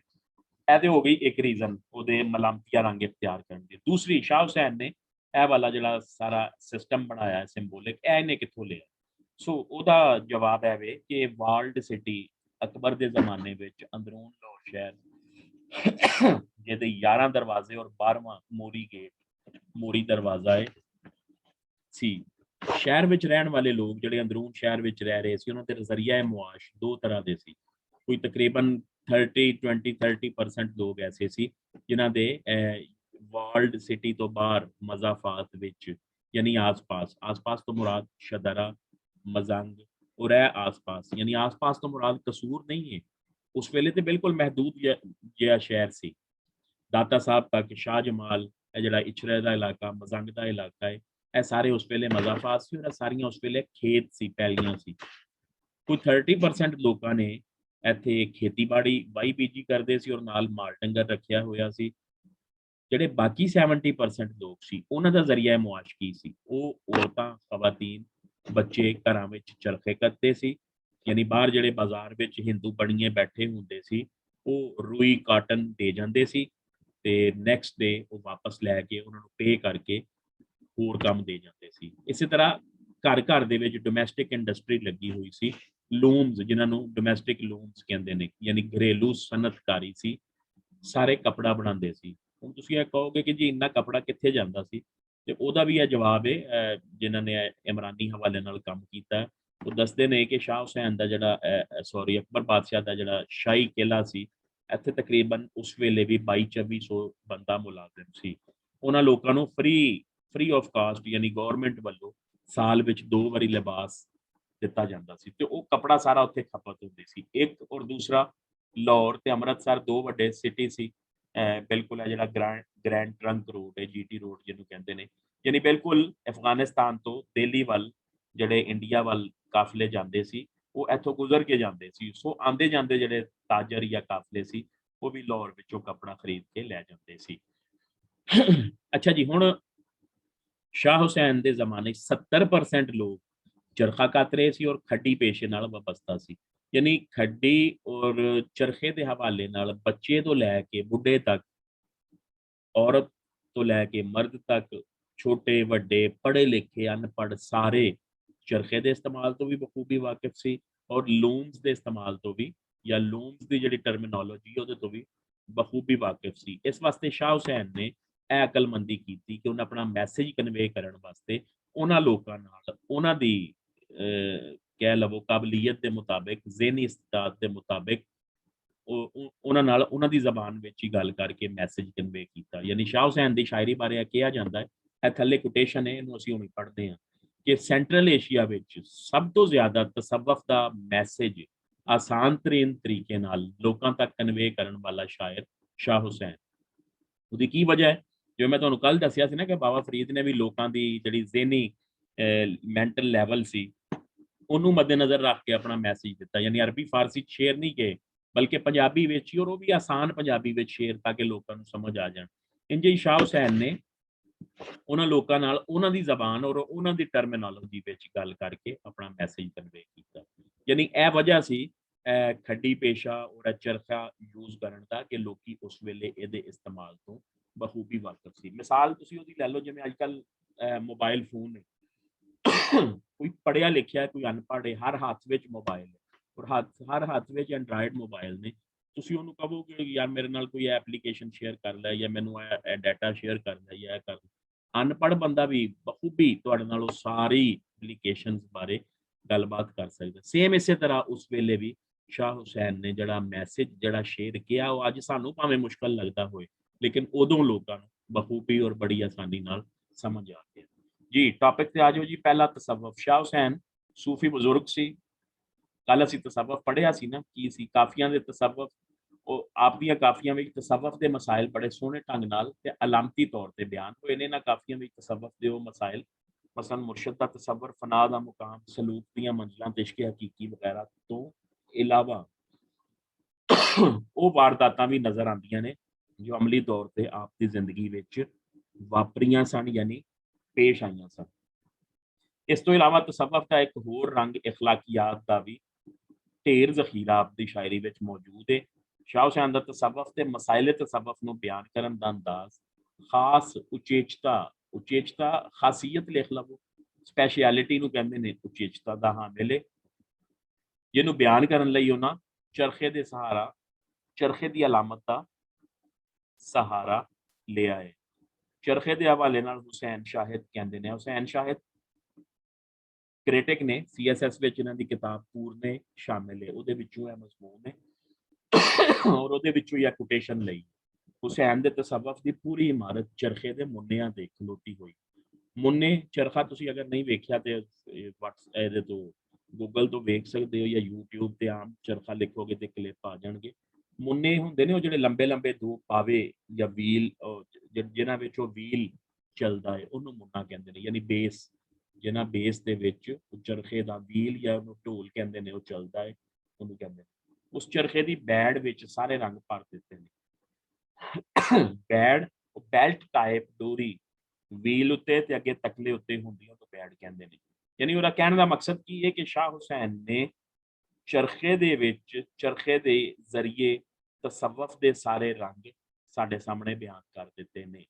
ਸ਼ਾਹ ਹੁਸੈਨ ਨੇ ਚਰਖੇ ਨੂੰ ਜਿਹੜੀ ਅਲਾਮਤੀ ਤਾਕਤ ਦੇ ਦਿੱਤੀ ਹੈ, ਉਹ ਇਸ ਦਾਅਵੇ ਦੀ ਜ਼ਮਾਨਤ ਹੈ ਭਈ ਅਲਾਮਤੀ ਚਰਖਾ ਮਸ਼ੀਨੀ ਤਕਲੇ ਤੇ ਪਾਵਰ ਲੂਮ ਕੋਲੋਂ ਕਦੀ ਨਹੀਂ ਹਾਰ ਸਕਦਾ। ਅੱਛਾ ਜੀ, ਅਲਾਮਤੀ ਚਰਖਾ ਕਿਹੜਾ ਹੈ?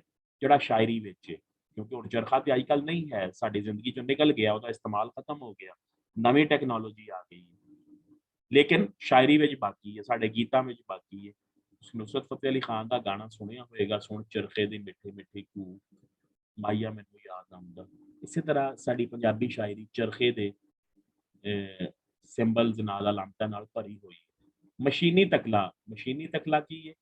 ਇਹ ਜਿਸ ਤਕਲੇ ਨੂੰ ਚਰਖੇ ਦਾ ਵੀਲ ਯਾਨੀ ਢੋਲ ਤੇ ਇਹ ਬਾਇੜ ਯਾਨੀ ਬੈਲਟ ਚਲਾਉਂਦੀ ਸੀ, ਜਿਸ ਵੇਲੇ ਬਿਜਲੀ ਇਜਾਦ ਹੋ ਗਈ, ਮੋਟਰ ਇਜਾਦ ਹੋ ਗਈ, ਤੇ ਇਸ ਤਕਲੇ ਨੂੰ ਚਲਾਉਣ ਵਾਸਤੇ ਇਹਦੇ ਨਾਲ ਮੋਟਰ ਐਡ ਹੋ ਗਈ, ਸੋ ਕੰਮ ਦੀ ਰਫ਼ਤਾਰ ਵੱਧ ਗਈ। ਇਸੇ ਤਰ੍ਹਾਂ ਲੂਮਸ ਜਿਹੜੀਆਂ ਨੇ, ਪਹਿਲੇ ਉਹ ਖੱਡੀ ਪੈਰਾਂ ਨਾਲ ਆਪਰੇਟ ਹੁੰਦੀ ਸੀ, ਬਾਅਦ ਵਿੱਚ ਫਿਰ ਮੋਟਰਾਂ ਆ ਗਈਆਂ ਔਰ ਖੱਡੀ ਦੀ ਸਪੀਡ ਵੀ ਵੱਧ ਗਈ।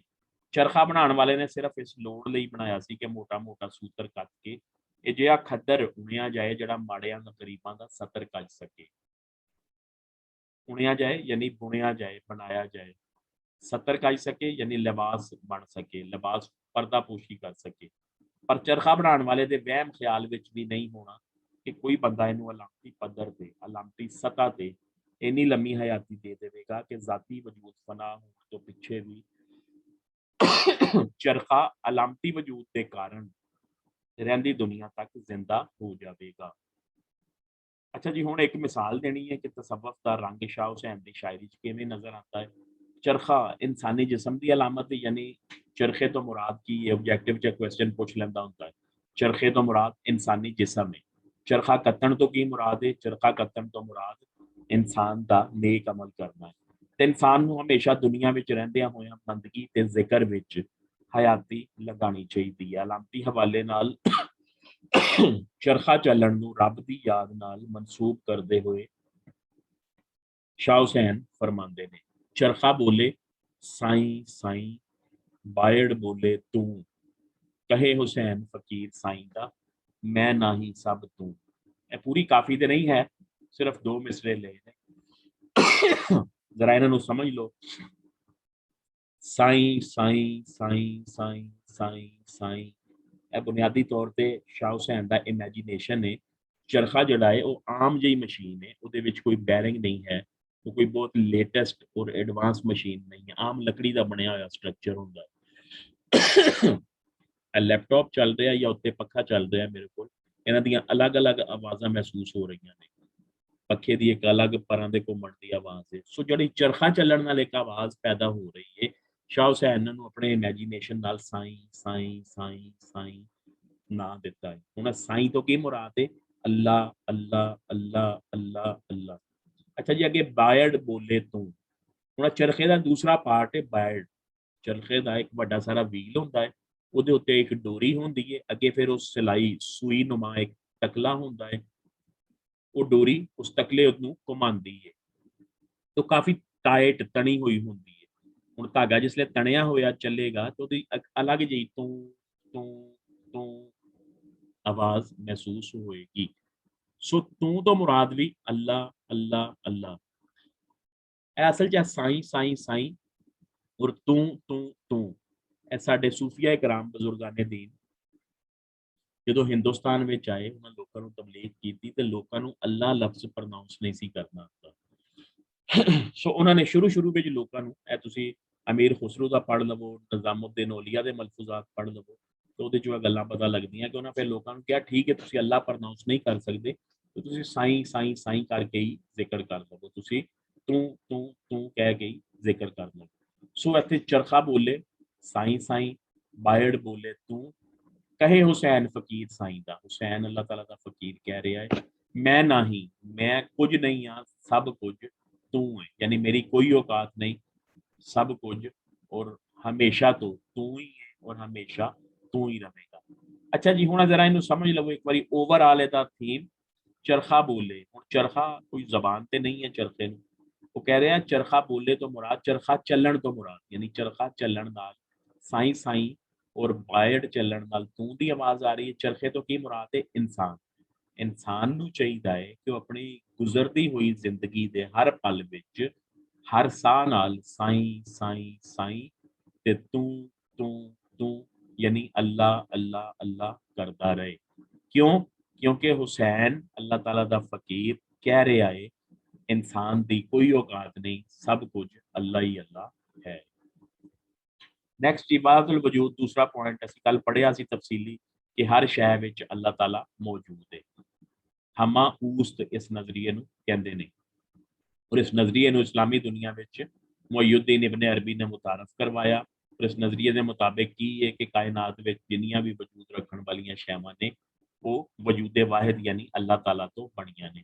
ਇਹ दो तीन बच्चों ने अज तशरीह शेर दी सेंड की सी लिख के, एक दो ने जंगल जंगल फरीदा जंगल जंगल क्या भावे और एक दो ने वो की सी फरीदा खालिक खल्क में। किसी ने भी यह नहीं सी लिखिया यह लिखिया सी बस के वाहदतुल वजूद नजरिए का शेर है। कम अज कम दो लाइना च जरूर दस दो कि वाहदतुल वजूद नजरिया की होंदा है। इस नजरिए के मुताबिक सारी कायनात वजूद खुदा यानी अल्लाह ताला तो पैदा हुई। जी वेखो जरा शाह हुसैन ने वाहदतुल वजूद का कॉन्सैप्ट अपनी शायरी विच किवें बयान किया। हुण शाह हुसैन दियां ना ज़्यादातर काफियां 163 विचों तुसीं कह लो कि 63 काफियां 3.5 लाइन्स दियां ने, यह पूरी मुकम्मल काफी है। CSS च बच्चे पूछते हैं जी इनू सिलेक्टिव किवें करिए, तो 3.5 लाइनां दा की सिलेक्टिव करना ते PMS दे विच ते खैर है 3.5 लाइनां दी पूरी काफी आएगी। ਇਹਦੇ ਚ ਪਹਿਲਾ ਵੇਖ ਲਵੋ ਇਹਦੀ ਅਸਥਾਈ ਹੈ ਯਾਨੀ ਟੀਪ ਦਾ ਮਿਸਰਾ ਹੈ, ਟਾਪ ਦਾ ਮਿਸਰਾ ਹੈ ਜਿਹਨੂੰ ਅਸੀਂ Song ਦੇ ਵਿੱਚ ਮੁਖੜਾ ਕਹਿੰਦੇ ਆ। ਮੈਂ ਤੁਹਾਨੂੰ ਕਿਹਾ ਸੀ ਕਿ ਇਹ ਹਰ ਅੰਤਰੇ ਤੋਂ ਬਾਅਦ ਰਿਪੀਟ ਹੁੰਦਾ ਹੈ। 3 ਅੰਤਰੇ ਨੇ ਇਸ ਕਾਫੀ ਦੇ, ਇਹ ਪਹਿਲਾ ਅੰਤਰਾ ਹੈ, ਇਹ ਦੂਸਰਾ ਅੰਤਰਾ ਹੈ, ਇਹ ਤੀਸਰਾ ਅੰਤਰਾ ਹੈ। ਹੁਣ ਜ਼ਰਾ ਇੱਕ ਮਿੰਟ ਸੁਣਨਾ। ਰੱਬਾ ਮੇਰੇ ਹਾਲ ਦਾ ਮਹਿਰਮ ਤੂੰ, ਅੰਦਰ ਤੂੰ ਹੈ ਬਾਹਰ ਤੂੰ ਹੈ ਰੋਮ ਰੋਮ ਵਿੱਚ ਤੂੰ, ਰੱਬਾ ਮੇਰੇ ਹਾਲ ਦਾ ਮਹਿਰਮ ਤੂੰ, तू है ताना तू है बाना सब कुछ मेरा तू, रब्बा मेरे हाल दा महरम तू। कहे हुसैन फकीर ने माना मैं ना ही सब तू, रब्बा मेरे हाल दा महरम तू।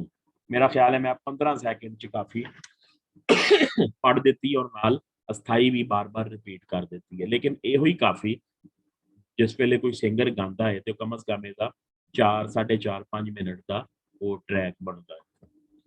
अच्छा जी ਇਹਦੀ ਹੋ ਗਈ ਟੈਕਨੀਕ ਕਾਫੀ। ਹੁਣ ਇਹਦੇ ਦਸਤਾ ਕੀ ਪਿਆ ਹੈ ਵਾਹਦਤੁਲ ਵਜੂਦ ਦਾ ਕਨਸੈਪਟ ਇਸ ਸ਼ਾਇਰੀ ਵਿੱਚੋਂ ਸਾਨੂੰ ਕਿਵੇਂ ਸਮਝ ਆਉਂਦਾ ਪਿਆ ਹੈ। ਇਹ ਵੇਖੋ ਸ਼ਾਹ ਹੁਸੈਨ ਨੇ ਵਾਹਦਤੁਲ ਵਜੂਦ ਦਾ ਇਜ਼ਹਾਰ ਕਰਨ ਲਈ ਖੱਡੀ ਪੇਸ਼ੇ ਵਿੱਚੋਂ ਤਾਣਾ ਬਾਣਾ ਦੀ ਅਲਾਮਤ ਰਾਹੀਂ ਵਾਹਦਤੁਲ ਵਜੂਦ ਦਾ ਨਜ਼ਰੀਆ ਪੇਸ਼ ਕੀਤਾ ਹੈ।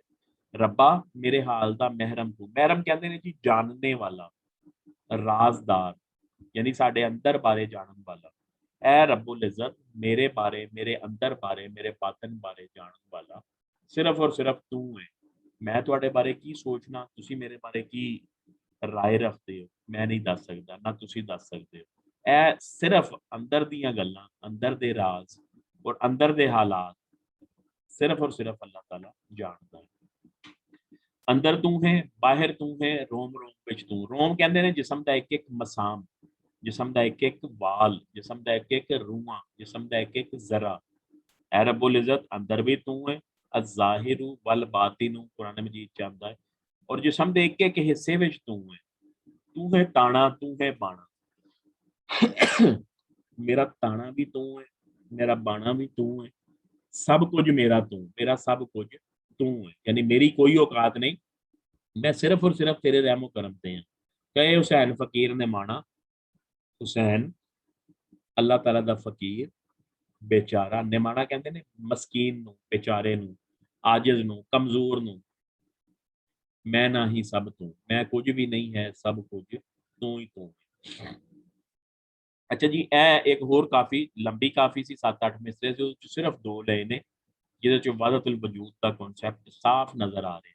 आपे एक यानी अल्लाह ताला आप एक के, तौहीद के मुताबिक तो यही है ना, तौहीद की है कि अल्लाह ताला एक के। वैसे वेख्या जाए तो वहदतुल वजूद ते तौहीद एक दूसरे के एंटी ने, मुखालिफ ने। कहता है आप अल्लाह ताला एक भी है और आप ही अनेक, एक दा उल्टे अनेक, एक यानी सिंगल वन ते अनेक बेशुमार। अल्लाह ताला आपे एक भी है और अल्लाह ताला बेशुमार भी है, यानी हर शै विच ओहदा वजूद है। साहिब है बहु रंगी, साहिब दे अल्लाह ताला दे बहुत ज्यादा रंग ने। कहे हुसैन सुहागन साई जो शोह दे रंग रंगी। सुहागन कहंदे ने उस खातून नूं जिहदा शोहर जिंदा सलामत होवे। साई मीन वही ओही ओही औरत खुशकिस्मत है सुहागन है जिहड़ी अपने महबूब दे रंग विच रंगी जाए। इत्थे मकसद की है कि अल्लाह ताला एक के और अल्लाह ताला हर शै विच है। अल्लाह ताला दी जात दे बहुत रंग ने। तुसी अगर चाहते हो कि अपने आप को अल्लाह ताला दे रंग विच रंग लवो। ਇਹ कुरान मजीद की आयत भी है जिहदा मफहूम है कि अल्लाह ताला दा रंग सारे रंगां तो अच्छा है, लिहाजा तुसी अल्लाह ताला दे रंग विच रंगे जाओ। नैक्सट जी इश्क हकीकी कल असीं पढ़िया सी, तो ये ही सी ना कि वो अकल लतीफ यानी अशरफ अल मखलूकात अल्लाह ताला ने तेनों बनाया है, लिहाजा तेरी जिम्मेदारी है कि तू अपने गिरेबान में झांक के वेख के तेनों कादे वास्ते पैदा किया है और तू की कर रहे हैं। तू तो अपने नामा अमाल नूं करतूतां नाल बुराइयां नाल भैड़े कामां नाल स्याह करवांदा जा रहा है। इंसान जाग गफलत तो निकल और जरा अपने उत्ते गौर कर। ਇਹਦੇ ਵਿੱਚ ਵੀ ਕੁਝ ਇਸ ਤਰ੍ਹਾਂ ਹੀ ਹੈ। शाह हुसैन अल्लाह ताला दे सच्चे आशिक सी। उन्हां दा दामन इश्क हकीकी दी सोज तड़प ते गम नाल भरिया होया सी। सच्चे आशिक दा ज़ाहिर ते बातन तमाम आलाइशां तो पाक ते खूबियां दा मुरक्कब हुंदा, यानी जो तक तुहाडे अंदरों मैल कसाफतां गंदगी बुराइयां गुनाह ਇਹ चीज़ां खत्म नहीं होंदियां उस वेले तक तुसी अल्लाह ताला दे मंजूर नज़र नहीं हो सकदे। यानी सैल्फ रियलाइजेशन ते सैल्फ या इनर प्योरीफिकेशन सब तो पहले जरूरी है। फरीदा मन मैदान कर टोए टिब्बे ला, यह चीज़ अगर तुसी करोगे तो फिर तुसी अल्लाह ताला दे मुकर्रम बंदे बन सकते हो। अगर तुहाडे अंदर रोकी कहंदे ने बगल में छुरी ते मुंह में राम राम, फिर कभी भी नहीं तुसी अल्लाह दे मुकर्रम या अल्लाह ताला दी मार्फत या आइडेंटिटी या शनाख्त या पहचान हासिल नहीं कर सकते। शाह हुसैन ने जुलाए पेशे दी अलामतां विचों सूई धागे ते सूई ते नक्के दी अलामत वर्त के इश्क दे रस्ते दियां मुश्किलां बयान करते हुए कहंदे ने आशिक होवे तां इश्क कमावे। अगर तू चाहना है कि आशिक बन जाए ते इश्क हासिल कर, कमाना हुंदा टू अर्न, हासिल कर लवे। अगर तू चाहना है आशिक बन जाए और इश्क हकीकी तेनू हासिल हो जाए तो फिर की कर राह इश्क दा सूई दा नक्का, नक्का कहते हैं सुराख नूं, कहंदा इश्क दा रस्ता राह रस्ता इस कदर मुश्किल है जिस तरह सूई दा तंग सुराख हुंदा है। धागा होवे तां जावे।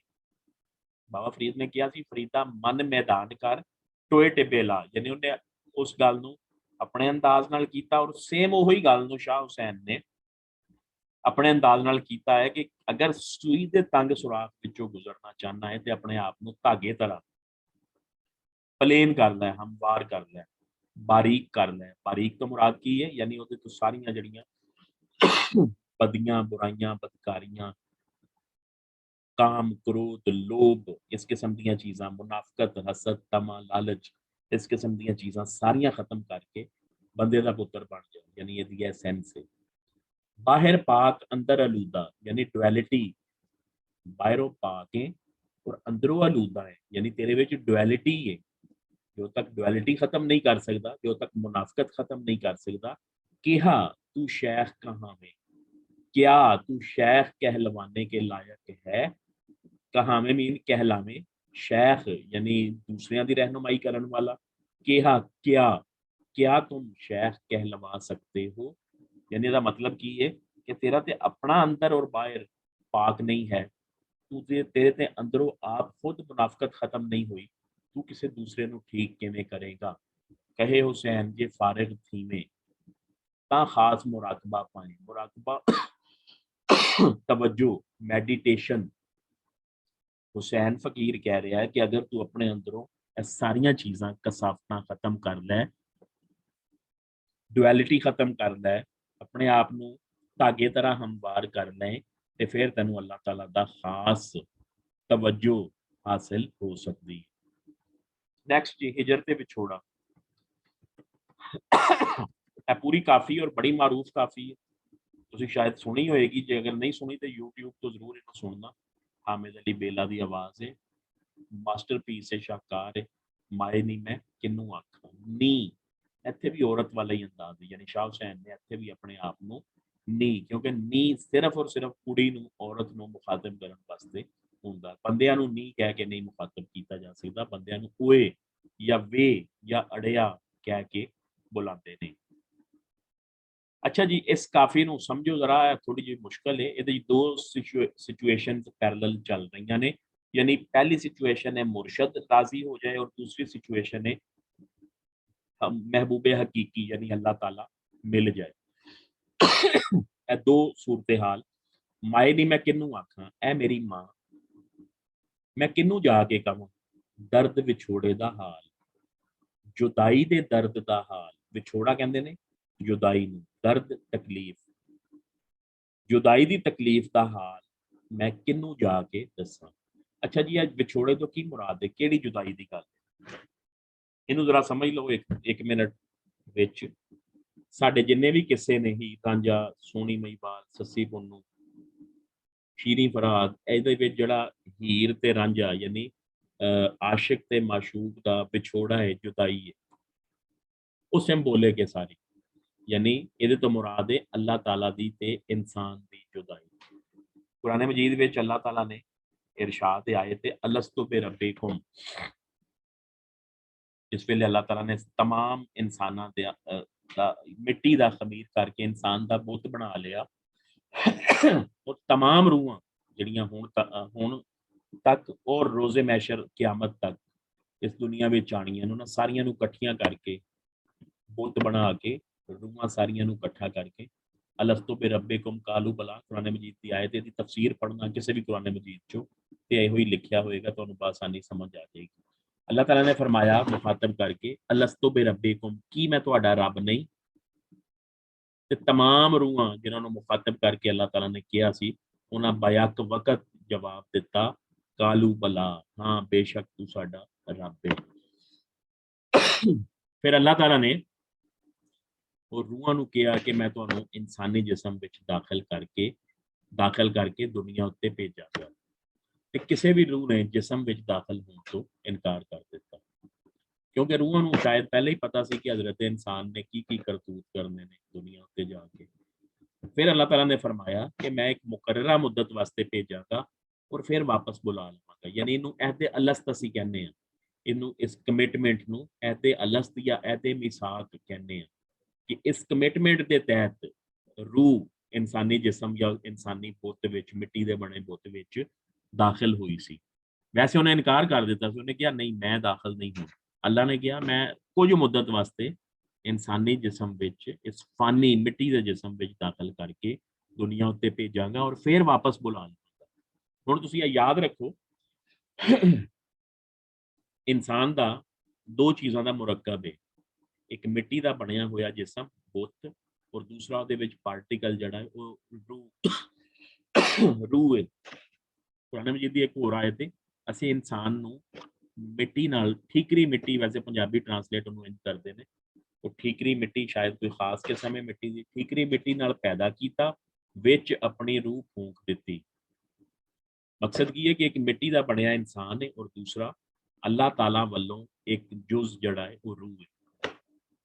अच्छा हुण तुसीं वेख्या होना है कि जिस वेले अल्लाह का कोई खास बंदा, मुकर्रब बंदा मरे तो लोग कहते हैं जी फलां बंदा विसाल फरमा गया। विसाल की हुंदा है? विसाल का लफ्जी मतलब है मुलाकात। इसी तरह एक लफ्ज असीं इस्तेमाल करते हैं जी इंतकाल फरमा गए, यानी ट्रांसफर हो गया। वो की हुंदा है? साडी रूह वाला जुज जड़ा है वो निकल के अपने वादे के मुताबिक अपने असल यानी अल्लाह ताला वाल वापस चला जाता है ते मिट्टी का बुत जड़ा है वो इत्थे डेड बॉडी रह जाती है। अच्छा हुण इत्थे जिहड़े विछोड़े की गल है ना, वो शाह हुसैन उस विछोड़े की गल कर रहे हैं जिहड़ी रूह अपने असल तो यानी अल्लाह ताला तो अलग हो के आई ते हुण हर वेले बेचैन बेकरार रहती है कि मैं किस वेले वापस जाके अपने असल नाल मिल जावां। अच्छा इनू इंज भी कहते हैं कि इंसान का इस दुनिया तो जाण नूं दिल नहीं करता ते इंसानी रूह का इस दुनिया ते रहण नूं दिल नहीं करता। सो माए नी मैं किनू आखां, है मेरी मां मैं किनू कहां, दर्द विछोड़े दी तकलीफ का हाल किनू दसां, धुआं तुखे मेरे मुर्शद वाला जा फुलां तां लाल। मैनू मेरा मुर्शद मेरे आस पास नजर आ रहा है। धुआं धुखे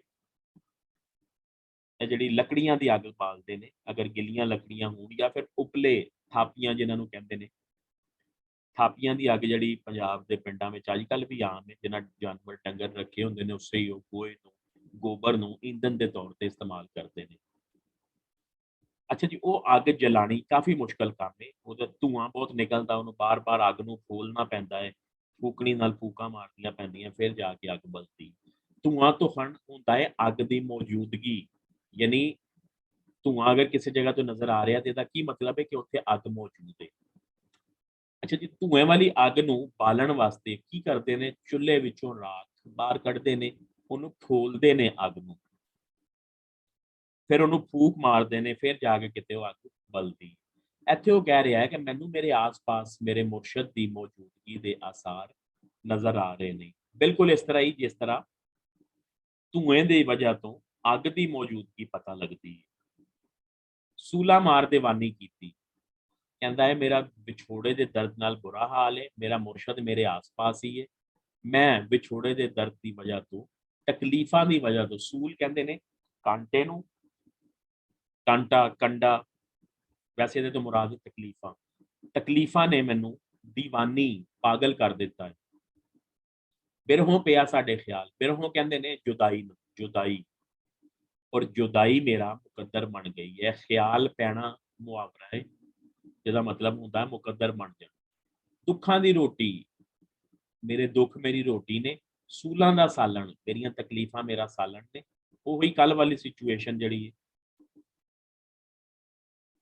ਆਹੀਂ ਦਾ ਬਾਲਣ ਬਾਲ, ਔਰ ਮੈਂ ਹਰ ਵੇਲੇ ਆਹੇ ਆਵਾਂ, ਯਾਨੀ ਤਕਲੀਫ ਦਰਦ ਦੀ ਸ਼ਿੱਦਤ ਦੀ ਵਜ੍ਹਾ ਤੋਂ ਜਿਹੜੀਆਂ ਚੀਖਾਂ ਔਰ ਆਵਾਂ ਨਿਕਲ ਰਹੀਆਂ ਨੇ, ਮੈਂ ਹਰ ਵੇਲੇ ਆਵਾਂ ਦੇ ਬਾਲਣ ਵਿੱਚ ਜਾਂ ਈਂਧਨ ਵਿੱਚ ਬਲ ਰਹੀਆਂ, ਜਲ ਰਹੀਆਂ।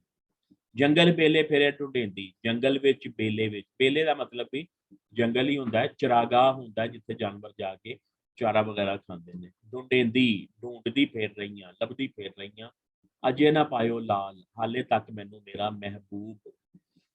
ਅੱਛਾ ਜੀ, ਇੱਥੇ ਲਾਲ ਦੇ ਦੋ ਮਤਲਬ ਨੇ। ਇੱਥੇ ਲਾਲ ਤੋਂ ਮੁਰਾਦ ਇਹ ਮੁਰਸ਼ਦ ਵੀ ਹੈ, ਔਰ ਇੱਥੇ ਲਾਲ ਤੋਂ ਮੁਰਾਦ ਮਹਿਬੂਬੇ ਹਕੀਕੀ ਵੀ। ਅਗਰ ਇਹਦਾ ਮਤਲਬ ਮਹਿਬੂਬੇ ਹਕੀਕੀ ਲਈਏ ਫਿਰ ਤੇ ਠੀਕ, ਅਗਰ ਇਹਦੇ ਤੋਂ ਮੁਰਾਦ ਮੁਰਸ਼ਦ ਲਈਏ ਤੇ ਮੁਰਸ਼ਦ ਉਹ ਹਸਤੀ ਹੁੰਦਾ ਹੈ ਜਿਹੜੀ ਤੁਹਾਨੂੰ ਖਾਸ ਨਜ਼ਰੇ ਕਰਮ ਕਰਕੇ, ਖਾਸ ਤਰੀਕੇ ਨਾਲ ਇਬਾਦਤ ਤੋਂ ਰਿਆਜ਼ਤ ਕਰਵਾ ਕੇ, ਯਾਨੀ ਇਹ ਵਿਛੋੜਾ ਖਤਮ ਹੋਣ ਦੀਆਂ ਦੋ ਸੂਰਤਾਂ ਨੇ। ਪਹਿਲੀ ਸੂਰਤ ਤੇ ਹੈ ਨਾ ਕਿ ਬੰਦਾ ਮਰ ਗਿਆ ਔਰ ਰੂਹ ਜਾ ਕੇ ਆਪਣੇ ਅਸਲ ਨਾਲ ਮਿਲ ਗਈ।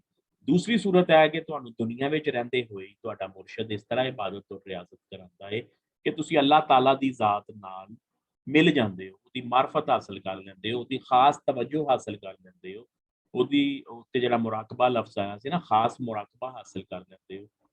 ਕਹੇ ਹੁਸੈਨ ਫਕੀਰ ਨੇ ਮਾਣਾ, ਹੁਸੈਨ ਅੱਲਾਹ ਤਾਲਾ ਦਾ ਫਕੀਰ ਕਹਿ ਰਿਹਾ ਹੈ। ਸ਼ੋ ਮਿਲੇ ਤਾਂ ਥੀਵਾਂ ਨਿਹਾਲ, ਸ਼ੋ ਤੁਹਾਨੂੰ ਦੱਸਿਆ ਸੀ ਇਹਦਾ ਲਫ਼ਜ਼ੀ ਮਤਲਬ ਮਹਿਬੂਬ ਜਾਂ ਮਹਿਬੂਬੇ ਹਕੀਕੀ, ਔਰ ਮੁਰਾਦ ਹੈ ਅੱਲਾਹ ਤਾਲਾ। ਹੁਣ ਇੱਥੇ ਸ਼ੋ ਤੋਂ ਮੁਰਾਦ ਮੁਰਸ਼ਦ ਵੀ ਹੋ ਸਕਦਾ ਹੈ ਕਿ ਅਗਰ ਮੁਰਸ਼ਦ ਮੈਨੂੰ ਠੀਕ ਤਰ੍ਹਾਂ ਮਿਲ ਜਾਏ, ਯਾਨੀ ਮੇਰੇ ਵੱਲ ਖਾਸ ਤਵੱਜੋ ਕਰ ਲਏ ਔਰ ਮੇਰੇ ਵਿਛੋੜੇ ਨੂੰ ਖਤਮ ਕਰਵਾ ਕੇ ਮੈਨੂੰ ਮਹਿਬੂਬੇ ਹਕੀਕੀ ਨਾਲ ਮਿਲਾ ਦੇਵੇ, ਤਾਂ ਥੀਵਾਂ ਨਿਹਾਲ, तो मैं थीवा हो जाऊंगी, निहाल खुश, ते मैं खुश हो जावांगी, यानी मेरा दर्द और विछोड़ा खत्म हो जाएगा। ਇਹ ਦੋ ਸਿਚੁਏਸ਼ਨ ਤੁਹਾਨੂੰ ਦੱਸ ਦਿੱਤੀਆਂ ਨਾਲ ਨਾਲ ਚੱਲ ਰਹੀਆਂ ਨੇ।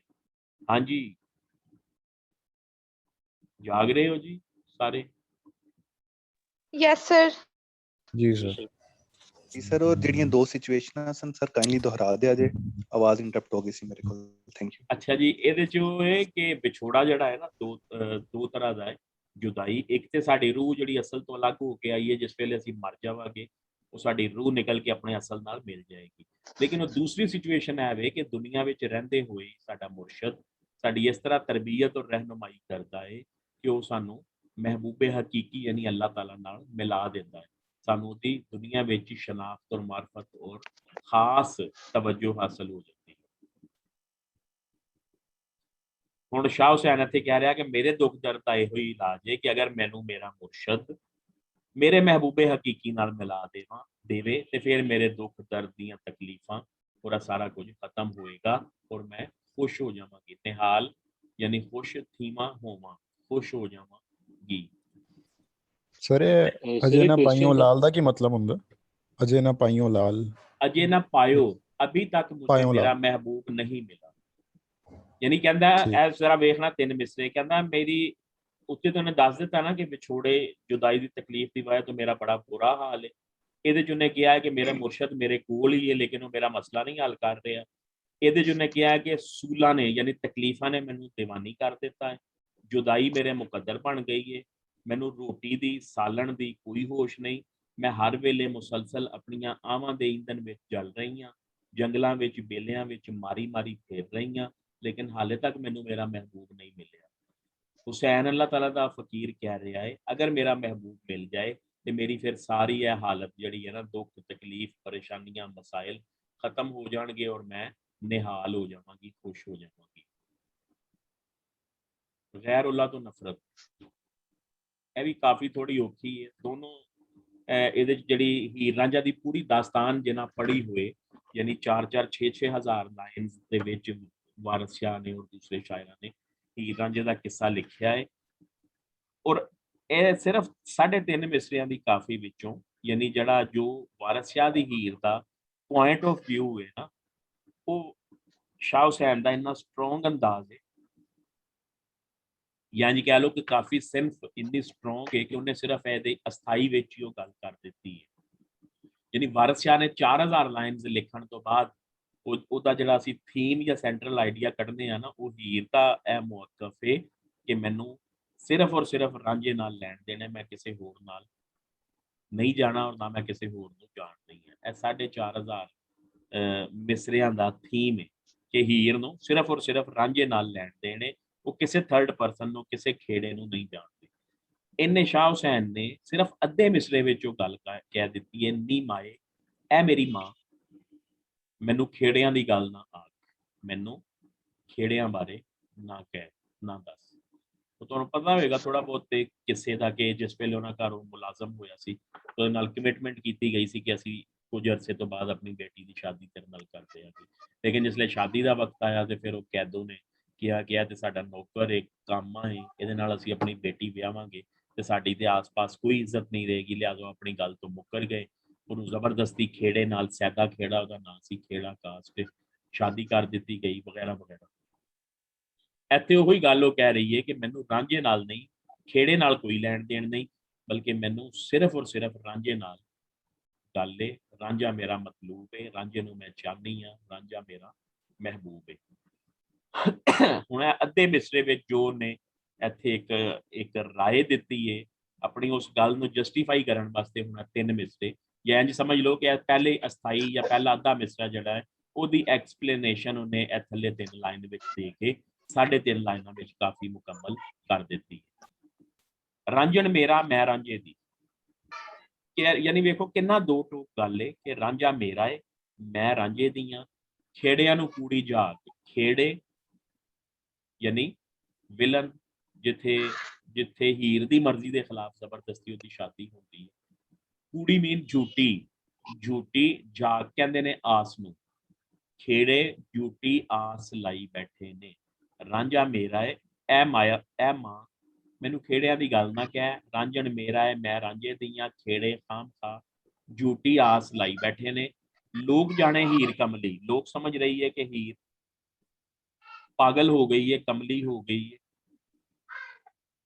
ਹੀਰੇ ਦਾ ਵਰ ਚਾਕ, ਵਰ ਖਾਮਦ ਮਹਿਬੂਬ, ਚਾਕ ਰਾਂਝੇ ਦਾ ਸਿਫਾਤੀ ਜਾਂ ਨਿਸਬਤੀ ਨਾਂ ਹੈ। ਯਾਨੀ ਇੱਥੇ ਝਾਕ ਔਰ ਪਾਕ ਕਾਫੀਆ ਆ ਰਹੇ ਨੇ, ਇੱਥੇ ਰਾਂਝਾ ਆ ਨਹੀਂ ਸੀ ਸਕਦਾ, ਲਿਹਾਜ਼ਾ ਇੱਥੇ ਉਹਦਾ ਸਿਫਾਤੀ ਨਾਂ ਉਹਨੇ ਦਿੱਤਾ ਹੈ ਕਿ ਹੀਰੇ ਦਾ ਵਰ, ਹੀਰ ਦਾ ਮਹਿਬੂਬ ਵਾਕਈ ਰਾਂਝਾ ਹੈ। ਕਈ ਹੁਸੈਨ ਫਕੀਰ ਸਾਈਂ ਦਾ, ਹੁਸੈਨ ਅੱਲਾਹ ਤਾਲਾ ਦਾ ਫਕੀਰ ਕਹਿ ਰਿਹਾ ਹੈ ਜਾਣਦਾ ਮੌਲਾ ਪਾਕ, ਯਾਨੀ ਹੀਰ ਤੇ ਰਾਂਝੇ ਦੀ ਕਹਾਣੀ ਨੂੰ ਜਾਂ ਹੀਰ ਤੇ ਰਾਂਝੇ ਦੀ ਇੱਕ ਦੂਸਰੇ ਵਾਸਤੇ ਅਟਰੈਕਸ਼ਨ ਨੂੰ, ਤਾਲੁਕ ਨੂੰ ਅੱਲਾਹ ਪਾਕ ਬਖੂਬੀ ਜਾਣਦਾ ਹੈ।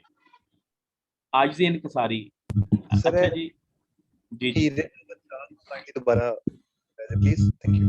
ਕਿਹੜਾ ਜੀ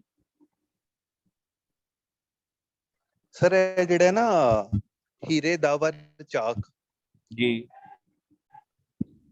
ਨੀ ਮਾਏ ਐ ਮੇਰੀ ਮਾਂ ਮੈਨੂੰ ਖੇੜਿਆਂ ਦੀ ਗੱਲ ਨਾ ਕਹਿ, ਰਾਂਝਾ ਮੇਰਾ ਏ ਮੈਂ ਰਾਂਝੇ ਦੀਆਂ ਖੇੜਿਆਂ ਨੂੰ ਝੂਟੀ ਆਸ ਏ, ਕੂੜੀ ਜਾਗ ਝੂਟੀ ਆਸ ਏ। ਲੋਕ ਸਮਝ ਰਹੇ ਨੇ ਹੀਰ ਪਾਗਲ ਹੋ ਗਈ, ਯਾਨੀ ਹੀਰ ਦੀ ਰਾਂਝੇ ਵਾਸਤੇ ਚਾਹਤ ਇਸ ਕਦਰ ਸ਼ਦੀਦ ਹੈ ਕਿ ਲੋਕ ਸਮਝ ਰਹੇ ਨੇ ਕਿ ਹੀਰ ਪਾਗਲ ਹੋ ਗਈ।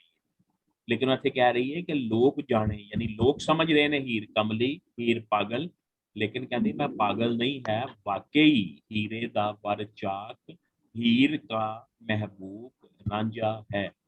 ਹੀਰ ਦਾ ਮਹਿਬੂਬ ਵਾਕਈ ਰਾਂਝਾ ਹੈ। ਇਹ ਹੀਰ ਬਅਕਲੋ ਹੋਸ਼ੋ ਹਵਾਸ ਕਹਿ ਰਹੀ ਹੈ। ਕਹੇ ਹੁਸੈਨ ਫਕੀਰ ਸਾਈਂ ਦਾ, ਹੁਸੈਨ ਅੱਲਾਹ ਤਾਲਾ ਦਾ ਫਕੀਰ ਕਹਿੰਦਾ ਹੈ ਕਿ ਹੀਰ ਦੇ ਰਾਂਝੇ ਦੇ ਤਲਕ ਨੂੰ ਤੇ ਅੱਲਾਹ ਪਾਕ ਵੀ ਜਾਣਦਾ ਹੈ। ਇਹਦਾ ਮਫਹੂਮ ਹੈ, ਯਾਨੀ ਹੀਰ ਨੂੰ ਸਿਵਾਏ ਰਾਂਝੇ ਤੋਂ ਹੋਰ ਕਿਸੇ ਨਾਲ, ਕਿਸੇ ਥਰਡ ਪਰਸਨ ਨਾਲ, ਖੇੜੇ ਨਾਲ, ਕੈਦੋ ਨਾਲ, ਮਾਂ ਨਾਲ, ਪਿਓ ਨਾਲ, ਕਿਸੇ ਨਾਲ ਕੋਈ ਲੈਣ ਦੇਣ ਨਹੀਂ ਹੈ। ਉਹਦਾ ਸਿਰਫ ਔਰ ਸਿਰਫ ਆਪਣਾ ਮਹਿਬੂਬ ਰਾਂਝੇ ਨਾਲ ਇਸ਼ਕੀਆ ਪਿਆਰ। ਅੱਜ ਦੀ ਇਨਕਸਾਰੀ ਇੱਕ ਸਵਾਲ ਸੀ ਜੀ ਜੀ ਸਰ, ਇਹ ਪਿਛਲੇ ਦੋਵੇਂ ਕਾਪੀਆਂ ਵਿੱਚ ਮਾਵੇਂ ਵਰਡ ਇਸਤੇਮਾਲ ਹੋਇਆ ਤੇ ਮਾਂ ਦਾ ਮਤਲਬ ਤੇ ਸ਼ਰੀਅਤ ਨਹੀਂ ਹੈਗਾ। ਜੀ ਜੀ ਸਿੰਬੋਲਿਕ ਮਾਇਨੇ ਹੋਏ ਨਾ। ਹੁਣ ਸ਼ਰੀਅਤ ਦੇ ਮੁਤਾਬਿਕ ਸਾਨੂੰ ਸ਼ਰੀਅਤ ਕੀ ਮੈਸੇਜ ਦੇ ਰਹੀ ਹੈ ਕਿ ਸ਼ਰੀਅਤ ਦੇ ਮੁਤਾਬਿਕ ਸਾਨੂੰ ਕਿਸੇ ਖੇੜੇ ਨਾਲ, ਕਿਸੇ ਥਰਡ ਪਰਸਨ ਨਾਲ ਕੋਈ ਲੈਣ ਦੇਣ ਨਹੀਂ ਹੋਣਾ ਚਾਹੀਦਾ। ਸਿਰਫ ਔਰ ਸਿਰਫ ਸਾਡੀ ਜਿਹੜੀਆਂ ਉਮੀਦਾਂ ਨੇ, ਦੁਆਵਾਂ ਨੇ, ਤਵੱਕੁਆਤ ਨੇ, ਉਹ ਅੱਲਾਹ ਤਾਲਾ ਨਾਲ ਵਾਬਸਤਾ ਹੋਣੀਆਂ ਚਾਹੀਦੀਆਂ। ਉੱਤੇ ਹੈਡਿੰਗ ਦੇਖੋ ਜ਼ਰਾ, ਠੀਕ ਹੋ ਗਿਆ, ਗੈਰ ਅੱਲਾਹ ਤੋਂ ਨਫ਼ਰਤ। ਜੀ ਸਰ ਆ ਗਈ ਸਰ। ਯਾਨੀ ਤੁਸੀਂ ਜਿਸ ਲਈ ਇਹਨਾਂ ਦੀ ਤਸ਼ਰੀਹ ਵੀ ਕਰਨੀ ਹੈ ਨਾ, ਤੇ ਦੋਨੋਂ ਸਿਚੁਏਸ਼ਨ ਵਿੱਚ ਦੱਸ ਦੇਣੀਆਂ ਨੇ। ठीक हो गया सर। अच्छा जी, अगे आज ਦੀ ਇਨਕਸਾਰੀ शाह हुसैन इंतहाई आजिज और इंतसार शायर ने। इन्होंने किसी भी जगह ते अपने आप वास्ते जड़ा है वो कोई बड़े बड़े ना या अलकाबात इस्तेमाल नहीं किए, बल्कि इन्होंने हर जगह ते अपने आप नू जुलाहा, हुसैन, हुसैन फकीर, हुसैन ने माना, ऐसे जरा देखो किस कदर थर्ड क्लास और बिल्कुल दो अल्फाज ने ਜਿਹੜੇ अपने वास्ते इस्तेमाल करते। हुसैन नू चूड़ी, कुत्ती, भंगी, बलली, मंदी। बलली कहते ने नादान नू, भंगी कहते ने चूड़ी नू, जड़ा गंदगी साफ करते हैं उस काश नू भंगण या भंगी कहते हैं।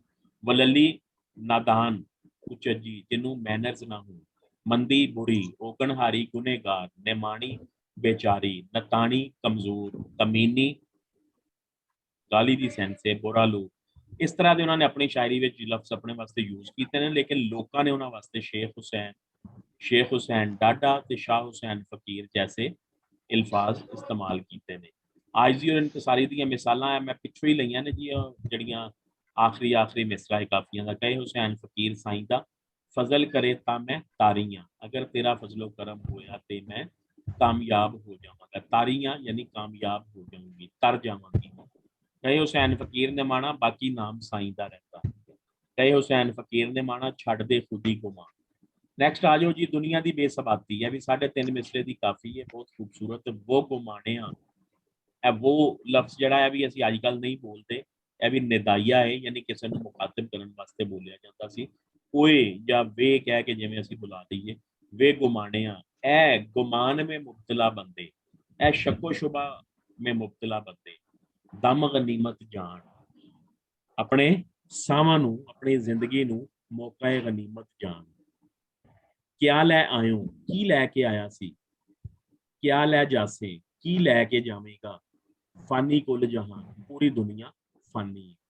चार दिहाड़े गोयल वासा, 4 दिन दा आरजी टिकाणा। गोयल कहंदे ने आरजी, वासा कहंदे ने रिहाइश नू।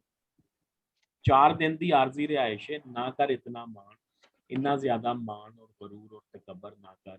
कहे हुसैन फकीर ने माना, आखिर खाक समा। हुसैन अल्लाह ताला दा फकीर कह रहा है कि ए बंदे जरा गौर कर, आखिरकार तो मिट्टी विच मिल के मिट्टी होना है। नैक्सट जी, आखिरत की फिक्र। तू आहो कत वल्लली नी कुड़िए, आहो कत वल्लली। वल्लली यानी नादान, ए नादान कुड़िए तू चरखा कत। आहो और आहो 2 बारी इस्तेमाल होया है, ए ताकीद वास्ते कि हाँ हाँ ए नादान कुड़िए चरखा कत। ऐ नादान कुड़िए चरखा कत।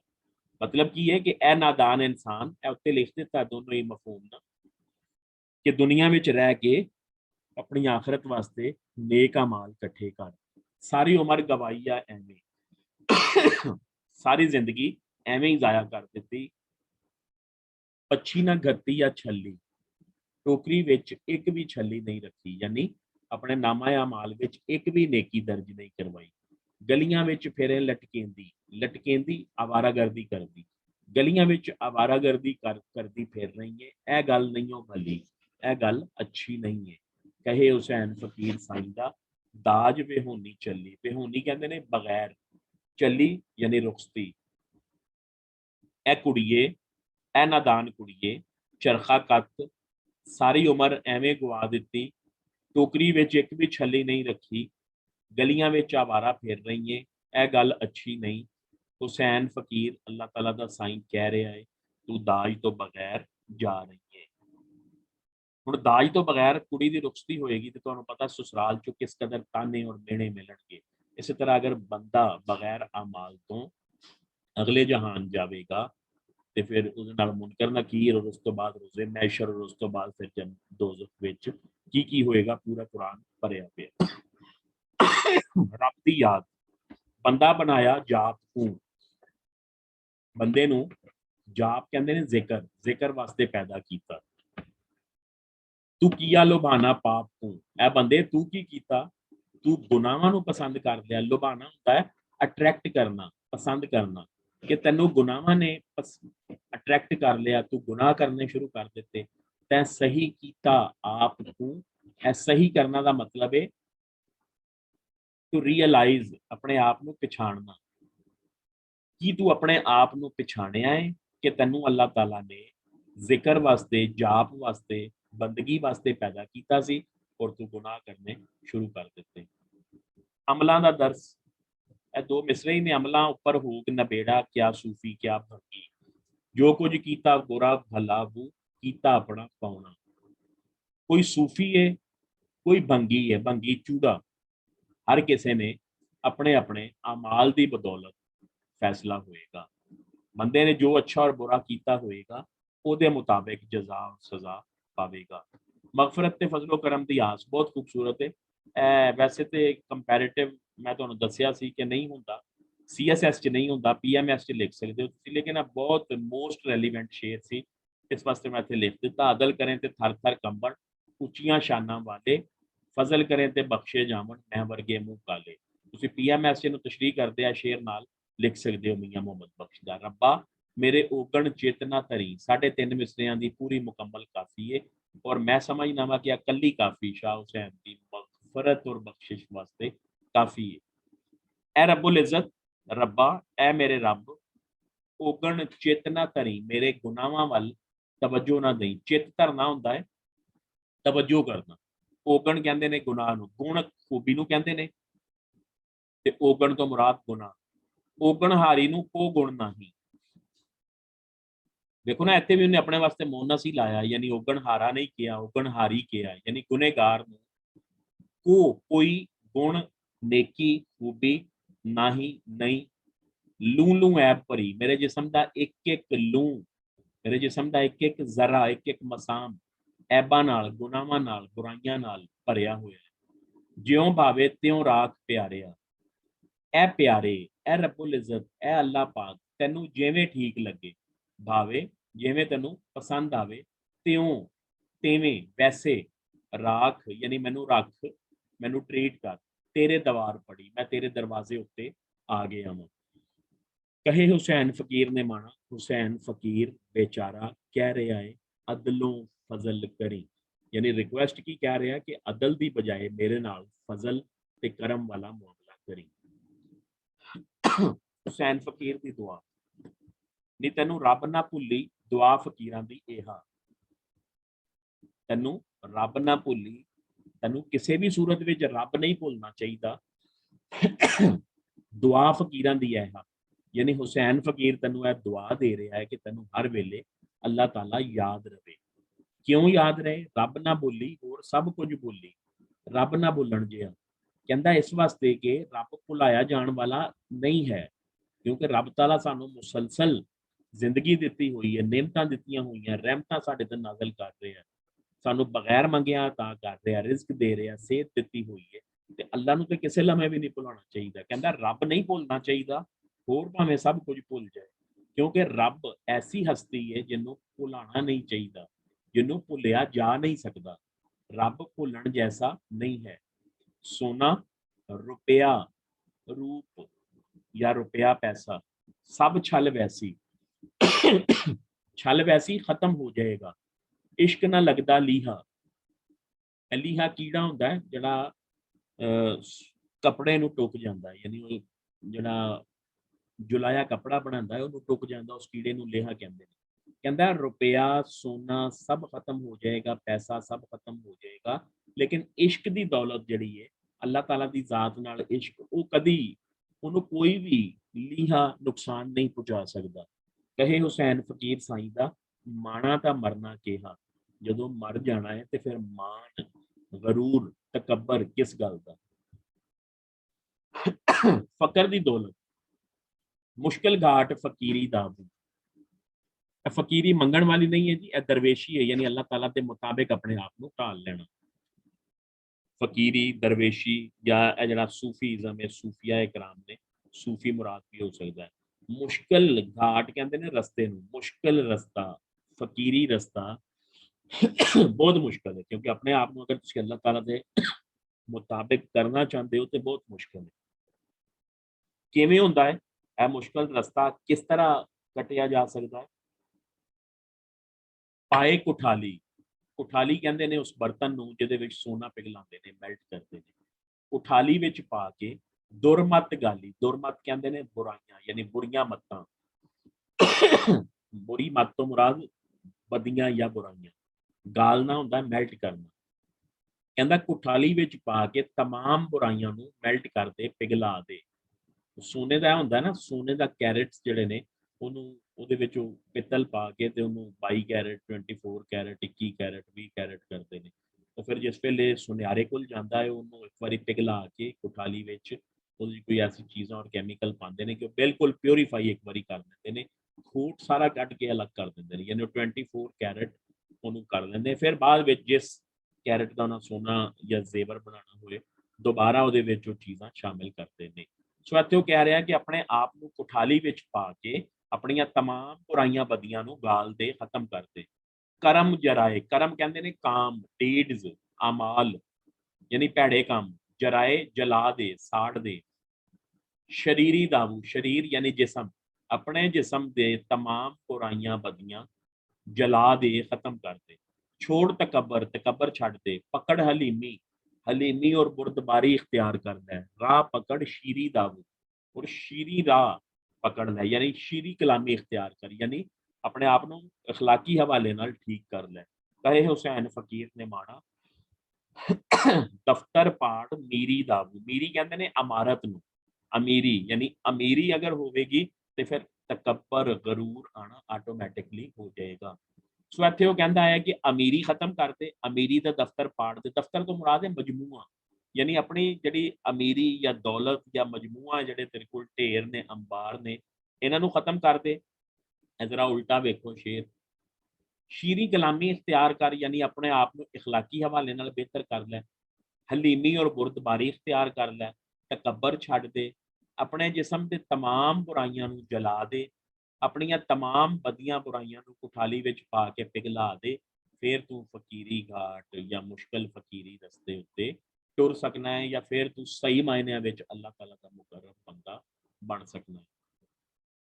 लास्ट जी आफाकी सच्चाइयां यूनीवर्सल ट्रुथ्स ने, मुख्तलिफ काफियां विचों मिसरे ने। काले पट ना चढ़े सफेदी, पट रेशम नूं कहंदे ने। काला रेशम कदी चिट्टा नहीं हो सकता, काग ना थींदे बग्गे, और काले कव्वे कदी चिट्टे नहीं हो सकते।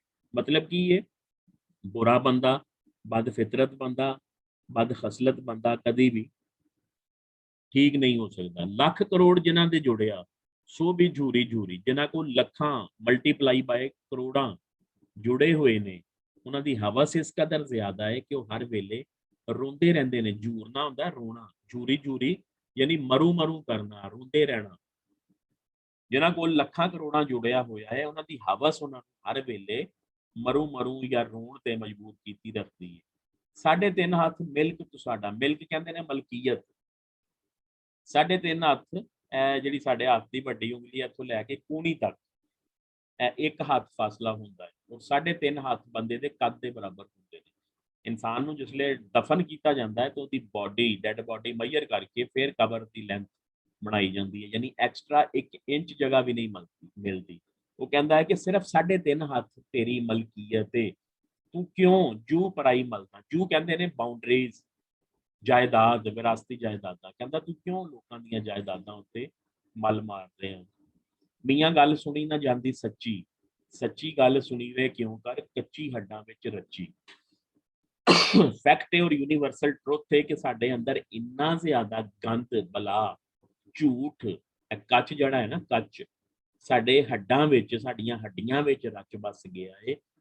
ਅਸੀਂ ਕਦੀ ਵੀ ਸੱਚੀ ਗੱਲ ਨਹੀਂ ਸੁਣ ਸਕਦੇ, ਬਰਦਾਸ਼ਤ ਨਹੀਂ ਕਰ ਸਕਦੇ, ਕਿਉਂਕਿ ਸਾਡੇ ਅੰਦਰ ਝੂਠ ਰਚ ਬਸ ਗਿਆ। ਕਦੀ ਤਾਂ ਅੰਦਰ ਝਾਤੀ ਪਾਓ ਨਹੀਂ। ਅੱਛਾ ਜੀ, CSS ਤੋਂ ਇਲਾਵਾ, PMS ਤੋਂ ਇਲਾਵਾ ਵੈਸੇ ਹੀ ਅੱਜ ਜਿਹੜਾ ਤੁਸੀਂ ਕੋਈ 1.5-2 ਘੰਟੇ ਮੈਨੂੰ ਸੁਣਿਆ, ਬਰਦਾਸ਼ਤ ਕੀਤਾ ਹੈ, ਉਹਦਾ ਸ਼ਾਹ ਹੁਸੈਨ ਦਾ ਇੱਕ ਮੈਸੇਜ ਹੈ, ਸਿਰਫ ਅੱਧਾ ਮਿਸਰਾ, ਇਹਨੂੰ ਸਾਰੀ ਜ਼ਿੰਦਗੀ ਆਪਣਾ ਯਾਦ ਰੱਖਣਾ। ਕਦੀ ਤਾਂ ਅੰਦਰ ਝਾਤੀ ਪਾਓ ਨਹੀਂ। ਇਹ ਇਨਸਾਨ, ਇਹ ਗਾਫਿਲ ਇਨਸਾਨ, ਕਦੀ ਤੈਨੂੰ ਫੁਰਸਤ ਮਿਲੇ ਤੇ ਆਪਣੇ ਗਿਰੇਬਾਨ ਵਿੱਚ ਝਾਤੀ ਮਾਰ ਕੇ ਵੇਖ, ਅੱਲਾਹ ਤਾਲਾ ਨੇ ਤੈਨੂੰ ਕੀ ਕਰਨ ਵਾਸਤੇ ਭੇਜਿਆ ਹੈ, ਤੂੰ ਦੁਨੀਆ ਵਿੱਚ ਕੀ ਕਰ ਰਿਹਾ ਹੈ। ਫਨੀ ਖੂਬੀਆਂ ਔਰ ਜ਼ਬਾਨੋਂ ਬਿਆਨ ਜੀ, ਔਰ ਮੁਕਤੀ ਗੱਲ।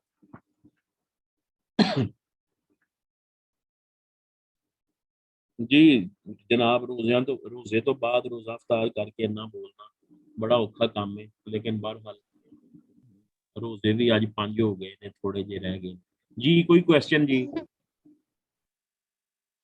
ਨਹੀਂ ਸਰ। No sir. ਮੁਸ਼ਕਿਲ ਕੰਮ ਹੈ ਇੰਨਾ ਬੋਲਣਾ ਰੋਜ਼ੇ ਤੋਂ ਬਾਅਦ, ਤੇ Yes, ਰੋਜ਼ੇ ਦੇ sir, ਵਿੱਚ ਬੋਲਣਾ ਤੇ ਇਸ ਤੋਂ ਵੀ ਮੁਸ਼ਕਿਲ ਹੈ। ਮੇਰੀ ਇੱਕ ਕਲਾਸ 2 ਤੋਂ 4 ਵੀ ਹੁੰਦੀ ਹੈ CSS ਵਾਲੀ, ਤੇ ਸਵੇਰ ਵੈਸੇ ਆਪਣੀਆਂ ਕਲਾਸਾਂ ਹੁੰਦੀਆਂ, ਉਹ ਤੇ ਵੀਕਐਂਡ ਤੇ ਜ਼ਰਾ, ਕਿਉਂਕਿ ਯੂਨੀਵਰਸਿਟੀਜ਼ ਆਫ ਨਹੀਂ ਹੈ, ਯੂਨੀਵਰਸਿਟੀਜ਼ ਆਨਲਾਈਨ ਨੇ ਸਾਰੀਆਂ ਜੀ। फिर ਕੋਈ इसके बाद भी ਕੁਐਸਚਨ? क्लास है आपकी? ਨਹੀਂ, ਉਹ ਅੱਜ ਨਹੀਂ ਹੈ ਜੀ, ਉਹ 3 ਦਿਨ ਹੁੰਦੀ ਹੈ, ਬਹੁਤ ਜੁਮੇਰਾਤ ਜੁਮਾ। जी सर, ਕਿਸੇ ਨੇ आपकी हिम्मत है। ਜੀ ਬੜਾ ਮੁਸ਼ਕਿਲ ਹੈ ਬੋਲਣਾ। ਕਿਸੇ ਨੇ ਕਿਹਾ ਸੀ ਉਹ ਚੇਂਜ ਕਰਨ ਵਾਸਤੇ, ਲੇਕਿਨ ਚਲੋ ਉਹ ਗਰੁੱਪ ਚੋਂ ਹੀ ਉਹਨਾਂ ਸਾਰਿਆਂ ਕਹਿ ਦਿੱਤਾ ਬੱਚਿਆਂ ਕਿ ਇਹੋ ਹੀ ਸੂਟੇਬਲ ਟਾਈਮ ਹੈ, यस सर, यही ਤੇ ठीक। ਕਰ ਲਓ ਯਾਰ ਗੁਜ਼ਾਰਾ, ਬਸ ਠੀਕ ਹੈ ਇਸ ਤਰ੍ਹਾਂ ਹੀ ਜੀ। ਕੋਈ ਕੁਐਸਚਨ ਇਸ ਹਵਾਲੇ ਨਾਲ?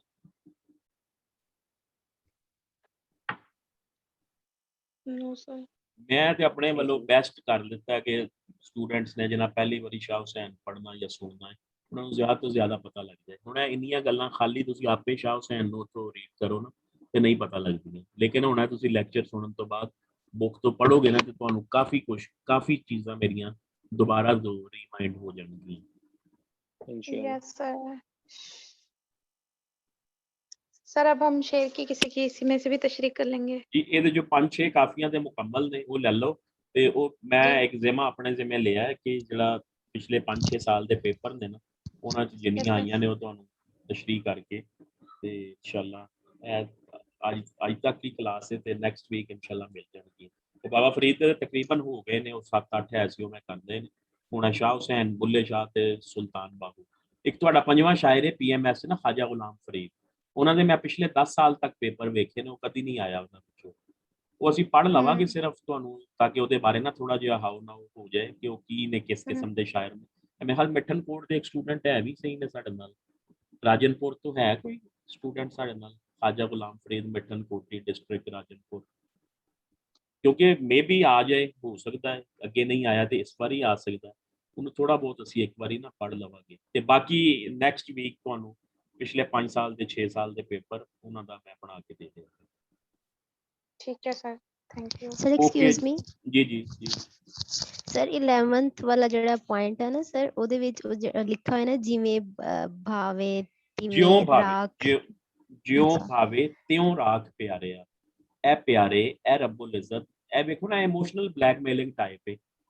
ਸਮਝ ਰਹੇ ਹੋ ਨਾ ਕਿ ਇੱਕ ਬੰਦਾ ਤੁਹਾਡੇ ਬੂਹੇ ਉੱਤੇ ਆ ਗਿਆ, ਇਹ ਹੁਣ ਤੁਹਾਡੀ ਆਲਾ ਜ਼ਰਫ, ਮਿਸਾਲ ਦੇ ਤੌਰ ਤੇ ਤੁਹਾਡੇ ਨਾਲ ਕੋਈ ਲੜਿਆ ਹੋਇਆ, ਤੁਹਾਡਾ ਕੋਈ ਫਰੈਂਡ ਹੈ ਜਾਂ ਰਿਲੇਟਿਵ ਹੈ, ਉਹ ਅਗਰ ਚੱਲ ਕੇ ਤੁਹਾਡੇ ਘਰ ਤੇ ਆ ਗਿਆ, ਹੁਣ ਤੁਹਾਡੇ ਜ਼ਰਫ ਦੀ ਉੱਥੇ ਆਜ਼ਮਾਇਸ਼ ਹੈ ਕਿ ਤੁਸੀਂ ਦਰਵਾਜ਼ਾ ਖੋਲ ਕੇ ਉਹਨੂੰ ਅੰਦਰ ਆਣ ਦਿੰਦੇ ਹੋ, ਉਹਨੂੰ ਰਿਸਪੈਕਟ ਦਿੰਦੇ ਹੋ, ਉਹਨੂੰ ਮਿਲਦੇ ਹੋ, ਜਾਂ ਉਹਨੂੰ ਗਾਲੀਆਂ ਕੱਢ ਕੇ ਬਾਹਰ ਭੇਜ ਦਿੰਦੇ। ਸੋ ਇਹਦੇ 'ਚ ਇਹੋ ਹੀ ਕਿਹਾ ਹੈ, ਜਿਉਂ ਭਾਵੇਂ ਤਿਉਂ ਰਾਖ ਪਿਆਰਿਆ, ਤੇਰੇ ਦਵਾਰ ਪੜੀ। ਮੈਂ ਤੇਰੇ ਬੂਹੇ ਉੱਤੇ ਆ ਗਿਆ ਵਾਂ, ਅੱਛਾ ਵਾਂ ਬੁਰਾ ਵਾਂ, ਨੇਕੀ ਮੇਰੇ ਕੋਲ ਕੋਈ ਨਹੀਂ, ਸਾਰੇ ਗੁਨਾਹ ਨੇ, ਕੋਈ ਗੁਣ ਨਹੀਂ, ਲੂ ਲੂ ਐਬਾਂ ਭਰੀਆਂ, ਲੇਕਿਨ ਤੇਰੇ ਦਰਵਾਜ਼ੇ ਤੇ ਖੜਾ ਵਾਂ। ਹੁਣ ਤੈਨੂੰ ਜੋ ਠੀਕ ਲੱਗੇ ਮੇਰੇ ਨਾਲ ਵੈਸਾ ਸਲੂਕ ਕਰ, ਲੇਕਿਨ ਇੱਕ ਰਿਕੁਐਸਟ ਹੈ ਕਿ ਅਦਲੋਂ ਫਜ਼ਲ ਕਰੀ, ਅਦਲ ਦੀ ਬਜਾਏ ਮੇਰੇ ਨਾਲ ਫਜ਼ਲੋ ਕਰਮ ਵਾਲਾ ਮਾਮਲਾ ਕਰੀ। ਸਰ ਉਹ ਇੱਕ ਲਫ਼ਜ਼ ਲਿਖਿਆ ਹੈ ਚਿੱਤ, ਚਿੱਤ, ਹਾਂਜੀ, ਇਹਦਾ ਕੀ ਮਤਲਬ? ਚਿੱਤ ਦਾ ਲਫ਼ਜ਼ੀ ਮਤਲਬ ਤੇ ਹੁੰਦਾ ਦਿਲ, ਲੇਕਿਨ ਇੱਥੇ ਚਿੱਤ ਦਾ ਮਤਲਬ ਹੈ ਤਵੱਜੋ।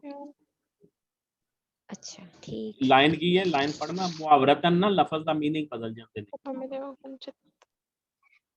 ਰੱਬਾ ਮੇਰੇ ਓਗਨ ਚਿੱਤ ਨਾ ਨਾ ਧਰੀ, ਧਰੀ। ਚਿੱਤ ਧਰਨਾ ਯਾਨੀ ਚਿੱਤ ਧਰਨਾ ਹੁਣ ਮੁਹਾਵਰਾ ਬਣ ਗਿਆ। ਇਹਦਾ ਮਤਲਬ ਹੈ ਕਿ ਤਵੱਜੋ ਨਾ ਦੇਈ। ਤੇ ਖਾਲੀ ਚਿੱਤ ਲਫ਼ਜ਼ ਜਿਹੜਾ ਹੈ ਉਹਦਾ ਮਤਲਬ ਹੁੰਦਾ ਹੈ ਹਾਰਟ, ਦਿਲ, ਤੇ ਇਹਦਾ ਇੱਕ ਮਤਲਬ ਚੇਤਾ ਵੀ ਹੁੰਦਾ ਹੈ, ਮਤਲਬ ਯਾਦ ਕਰਨਾ। ਸਰ ਹਾਂਜੀ, ਇਸ ਲਾਈਨ ਦਾ ਮਤਲਬ ਫਿਰ ਇਹ ਇਹਦਾ ਹੋਏਗਾ ਕਿ ਮਤਲਬ ਮੇਰੇ ਹੈ ਗੁਨਾਹਾਂ ਵੱਲ। ਹਾਂ, ਯਾ ਰੱਬੁਲ ਇੱਜ਼ਤ ਮੇਰੇ ਗੁਨਾਹਾਂ ਵੱਲ ਤਵੱਜੋ ਨਾ ਕਰੀ, ਯਾਨੀ ਮੇਰੇ ਗੁਨਾਹਾਂ ਹਾਂਜੀ ਵੱਲ ਨਾ ਸਹੀ। ਵੇਖੀ, ਇਹਦਾ ਮਤਲਬ। ਸਰ ਬਹੁਤ ਇੰਟਰਸਟਿੰਗ ਸੀ ਸਾਰਾ ਕੁਝ, ਮੈਂ ਪਹਿਲੀ ਇਹਨੇ ਦਫਾ ਬਹੁਤ ਇੰਨਾ ਅੱਛੇ ਕੁਝ ਸ਼ਾਇਰ ਨੇ, ਪੰਜਾਬੀ ਕਲਾਸੀਕਲ ਸ਼ਾਇਰ ਬਹੁਤ ਨੇ। ਇੰਟਰਸਟਿੰਗ। ਅਗਰ ਸਟੂਡੈਂਟਸ ਥੋੜਾ ਜਿਹਾ ਤਵੱਜੋ ਕਰਨ ਨਾ, ਬਲਕਿ ਕਰਦੇ ਨੇ ਕਈ ਬੱਚੇ ਨਾ, ਕਿਉਂਕਿ ਸੀਰੀਅਸ ਸਟੂਡੈਂਟਸ ਹੁੰਦੇ ਨੇ ਪੀਐਮਐਸ ਸੀਐਸਐਸ ਲੈਵਲ ਦੇ, ਇਹ ਕੋਈ ਮੈਟ੍ਰਿਕ ਜਾਂ ਐਫਏ ਤੇ ਹੈ ਨਹੀਂ ਸਰ ਕਿ ਇੱਕ ਬੱਚੇ ਘੰਟੇ ਦੇ। ਬਾਅਦ ਜੀ ਜੀ, ਮੈਂ ਕਹਿ ਰਹੀ ਸੀ ਕਿ 1 ਘੰਟੇ ਬਾਅਦ ਮੇਰਾ ਕੰਸੰਟਰੇਸ਼ਨ ਜਿਹੜਾ ਲੈਕਚਰ ਚੋਂ ਖਤਮ ਹੋ ਜਾਂਦਾ, ਲੇਕਿਨ ਕੱਲ ਔਰ ਅੱਜ ਵਾਲਾ ਲੈਕਚਰ ਬਹੁਤ ਇੰਟਰਸਟਿੰਗ ਸੀ, ਮੈਂ ਹਲੇ ਤੱਕ ਫਰੈਸ਼ ਹਾਂ। ਜੀ ਮੈਨੂੰ ਵੀ ਪਤਾ ਹੈ, ਮੈਨੂੰ ਵੀ ਪਤਾ ਹੈ। ਯੂਨੀਵਰਸਲ ਲੈਵਲ ਹੀ 40-45 ਮਿੰਟ ਦਾ ਯੂਨੀਵਰਸਲ ਸਟੈਂਡਰਡ ਲੈਕਚਰ ਦਾ, ਇਸ ਤੋਂ ਬਾਅਦ ਸਮਝ ਹੀ ਨਹੀਂ ਆਉਂਦੀ। ਲੇਕਿਨ ਉਹ ਪੰਜਾਬੀ ਇੰਟਰਸਟਿੰਗ ਸਬਜੈਕਟ ਹੈ, ਤੁਸੀਂ ਗੌਰ ਕਰ ਲਵੋ, ਤੁਸੀਂ ਇਹਨੂੰ ਆਪਣੇ ਟਾਈਮ ਟੇਬਲ 'ਚ ਇਸ ਤਰ੍ਹਾਂ ਸੈੱਟ ਕਰੋ, ਜਿਸਲੇ ਐਗਜ਼ਾਸਟ ਹੋ ਜਾਓ ਨਾ, ਬਿਲਕੁਲ ਥੱਕ ਜਾਓ, ਉਸਲੇ ਪੰਜਾਬੀ ਪੜ੍ਹਿਆ ਕਰੋ, ਤੁਸੀਂ ਇੰਜੋਏ ਕਰੋਗੇ। Yes sir. ਸਹੀ। ਜੀ ਹੋਰ ਕਿਸੇ ਦਾ ਕੋਈ ਕੁਐਸਚਨ? ਸਰ ਸ਼ਾਹ ਹੁਸੈਨ ਨੇ ਜਿਹੜੀਆਂ ਅਲਾਮਤਾਂ ਵਰਤੀਆਂ ਨੇ, ਇਹਦੇ ਵਿੱਚ ਹੀਰ ਰਾਂਝੇ ਦੀ ਅਲਾਮਤ ਹੈ, ਤੇ ਹਾਂਜੀ। ਇਹ ਵਾਰਿਸ ਸ਼ਾਹ ਤੋਂ ਪਹਿਲਾਂ ਦੇ ਸ਼ਾਇਰ ਸੀ, ਤੇ ਹੀਰ ਰਾਂਝਾ ਸੀਨਾ ਬਸੀਨਾ ਉਦੋਂ ਵੀ ਇਸ ਤਰ੍ਹਾਂ ਹੀ ਮਸ਼ਹੂਰ ਸੀ, ਵਾਰਿਸ ਸ਼ਾਹ ਤੋਂ ਬੜਾ ਪਹਿਲਾਂ। ਅੱਛਾ ਕੁਐਸਚਨ ਪੁੱਛਿਆ ਜੀ ਤੁਸੀਂ। ਹੀਰ ਰਾਂਝੇ ਦੀ ਸਿੰਬਲਸ ਨੂੰ ਕਲਾਸੀਕਲ ਪੋਇਟ ਪਹਿਲਾ ਸ਼ਾਹ ਹੁਸੈਨ ਹੀ ਹੈ ਜਿੰਨਾ ਯੂਜ਼ ਕੀਤਾ ਹੈ। ਬੁੱਲੇ ਸ਼ਾਹ ਬਾਦ ਦਾ ਹੈ, ਉਹ ਬਾਅਦ ਯੂਜ਼ ਹੋਏ, ਲੇਕਿਨ ਸ਼ਾਹ ਹੁਸੈਨ ਔਰ ਇੱਕ ਦਮੂਦਰ ਦਾਸ ਦਮੂਦਰ, ਅਸੀਂ ਵਾਰਿਸ ਸ਼ਾਹ ਪੜਾਂਗੇ ਨਾ, ਉਹਦੇ 'ਚ ਮੈਂ ਤੁਹਾਨੂੰ ਦੱਸਾਂਗਾ। ਦਮੂਦਰ ਦਾਸ ਦਮੂਦਰ ਖੱਤਰੀ ਪਹਿਲਾ ਪੋਇਟ ਹੈ ਜਿਹਨੇ ਹੀਰ ਰਾਂਝੇ ਦਾ ਕਿੱਸਾ ਪੰਜਾਬੀ ਵਿੱਚ ਲਿਖਿਆ ਸੀ, ਔਰ ਉਹ ਵੀ ਅਕਬਰ ਅਹਿਦ ਦਾ ਸ਼ਾਇਰ ਹੈ। ਉਸ ਤੋਂ ਪਹਿਲੇ ਵੀ ਇਹ ਕਿੱਸਾ ਮੌਜੂਦ ਸੀ, ਉਸ ਤੋਂ ਪਹਿਲੇ ਫਾਰਸੀ ਵਿੱਚ ਸੀ। ਔਰ ਹਾਲਾਂਕਿ ਕਿਹਾ ਜਾਂਦਾ ਹੈ ਕਿ ਹੀਰ ਰਾਂਝੇ ਦਾ ਜਿਹੜਾ ਅਸਲ ਵਾਕਿਆ ਪੇਸ਼ ਆਇਆ, ਇਹ ਤਾਰੀਖੀ ਹਵਾਲਿਆਂ ਨਾਲ ਅਕਬਰ ਦਾ ਦੌਰ ਹੈ ਤਕਰੀਬਨ, ਲੇਕਿਨ ਫਿਰ ਉਸ ਤੋਂ ਪਹਿਲੇ ਜਿਹੜਾ ਫਾਰਸੀ ਵਿੱਚ ਕਿੱਸੇ ਲਿਖੇ ਗਏ, ਬਾਕੀ ਗੁਲਾਬੀ ਇੱਕ ਸ਼ਾਇਰ ਹੈ, ਉਹਨਾਂ ਕਿੱਥੋਂ ਲਿਆ। ਸੋ ਇਸ ਤੋਂ ਇਹ ਵੀ ਜ਼ਾਹਿਰ ਹੁੰਦਾ ਕਿ ਜਿਹੜਾ ਹੀਰ ਲਫ਼ਜ਼ ਹੈ ਨਾ, ਇਹ ਯੂਨਾਨੀਆਂ ਤੋਂ ਚੱਲਦਾ ਆ ਰਿਹਾ ਹੈ, ਔਰ ਉਹਨਾਂ ਦਾ ਜਿਹੜਾ ਇੱਕ ਉਹ ਹੁਸਨ ਦੀ ਦੇਵੀ ਸੀ, ਉਹਦਾ ਨਾਂ ਹੀਰਾ ਦੇਵੀ ਸੀ। ਸਾਡੇ ਕੋਲ ਜਿਹੜੀ ਹੀਰ ਰਾਂਝੇ ਦੀ ਦਾਸਤਾਨ ਹੈ, ਇਹ ਅਕਬਰ ਦੇ ਦੌਰ ਦੀ ਹੈ, ਔਰ ਪਹਿਲਾ ਸ਼ਾਇਰ ਦਮੂਦਰ ਦਾਸ ਦਮੂਦਰ ਹੈ, ਜਿਹੜਾ ਕਹਿੰਦਾ ਹੈ, ਜਿਹਦਾ ਦਾਵਾ ਹੈ ਕਿ ਮੈਂ ਅੱਖੀਂ ਵੇਖ ਕੇ ਆ ਕਿੱਸਾ ਲਿਖ ਰਿਹਾ ਹਾਂ। ਉਹਦੇ ਤੋਂ ਹੀ ਫਿਰ ਸ਼ਾਹ ਹੁਸੈਨ ਨੇ ਵੀ ਲਿਆ, ਯਾਨੀ ਦਮੂਦਰ ਦਾਸ ਦਮੂਦਰ ਤੇ ਸ਼ਾਹ ਹੁਸੈਨ ਇੱਕੋ ਵੇਲੇ ਵਿੱਚ ਹੀਰ ਰਾਂਝੇ ਦੇ ਸਿੰਬਲ ਨੂੰ ਇਹ ਕਾਫੀਆਂ ਵਿੱਚ ਇਸਤੇਮਾਲ ਕਰ ਰਿਹਾ ਸੀ, ਤੇ ਉਹਨੇ ਕਿੱਸਾ ਲਿਖਿਆ ਸੀ। ਠੀਕ ਹੈ ਜੀ, okay, thank you sir. Okay Allah sir. ਜੀ ਸਰ, ਥੈਂਕ ਯੂ। ਅੱਲਾਹ। अल्लाह हाफिज़ सर। अल्लाह हाफिज़।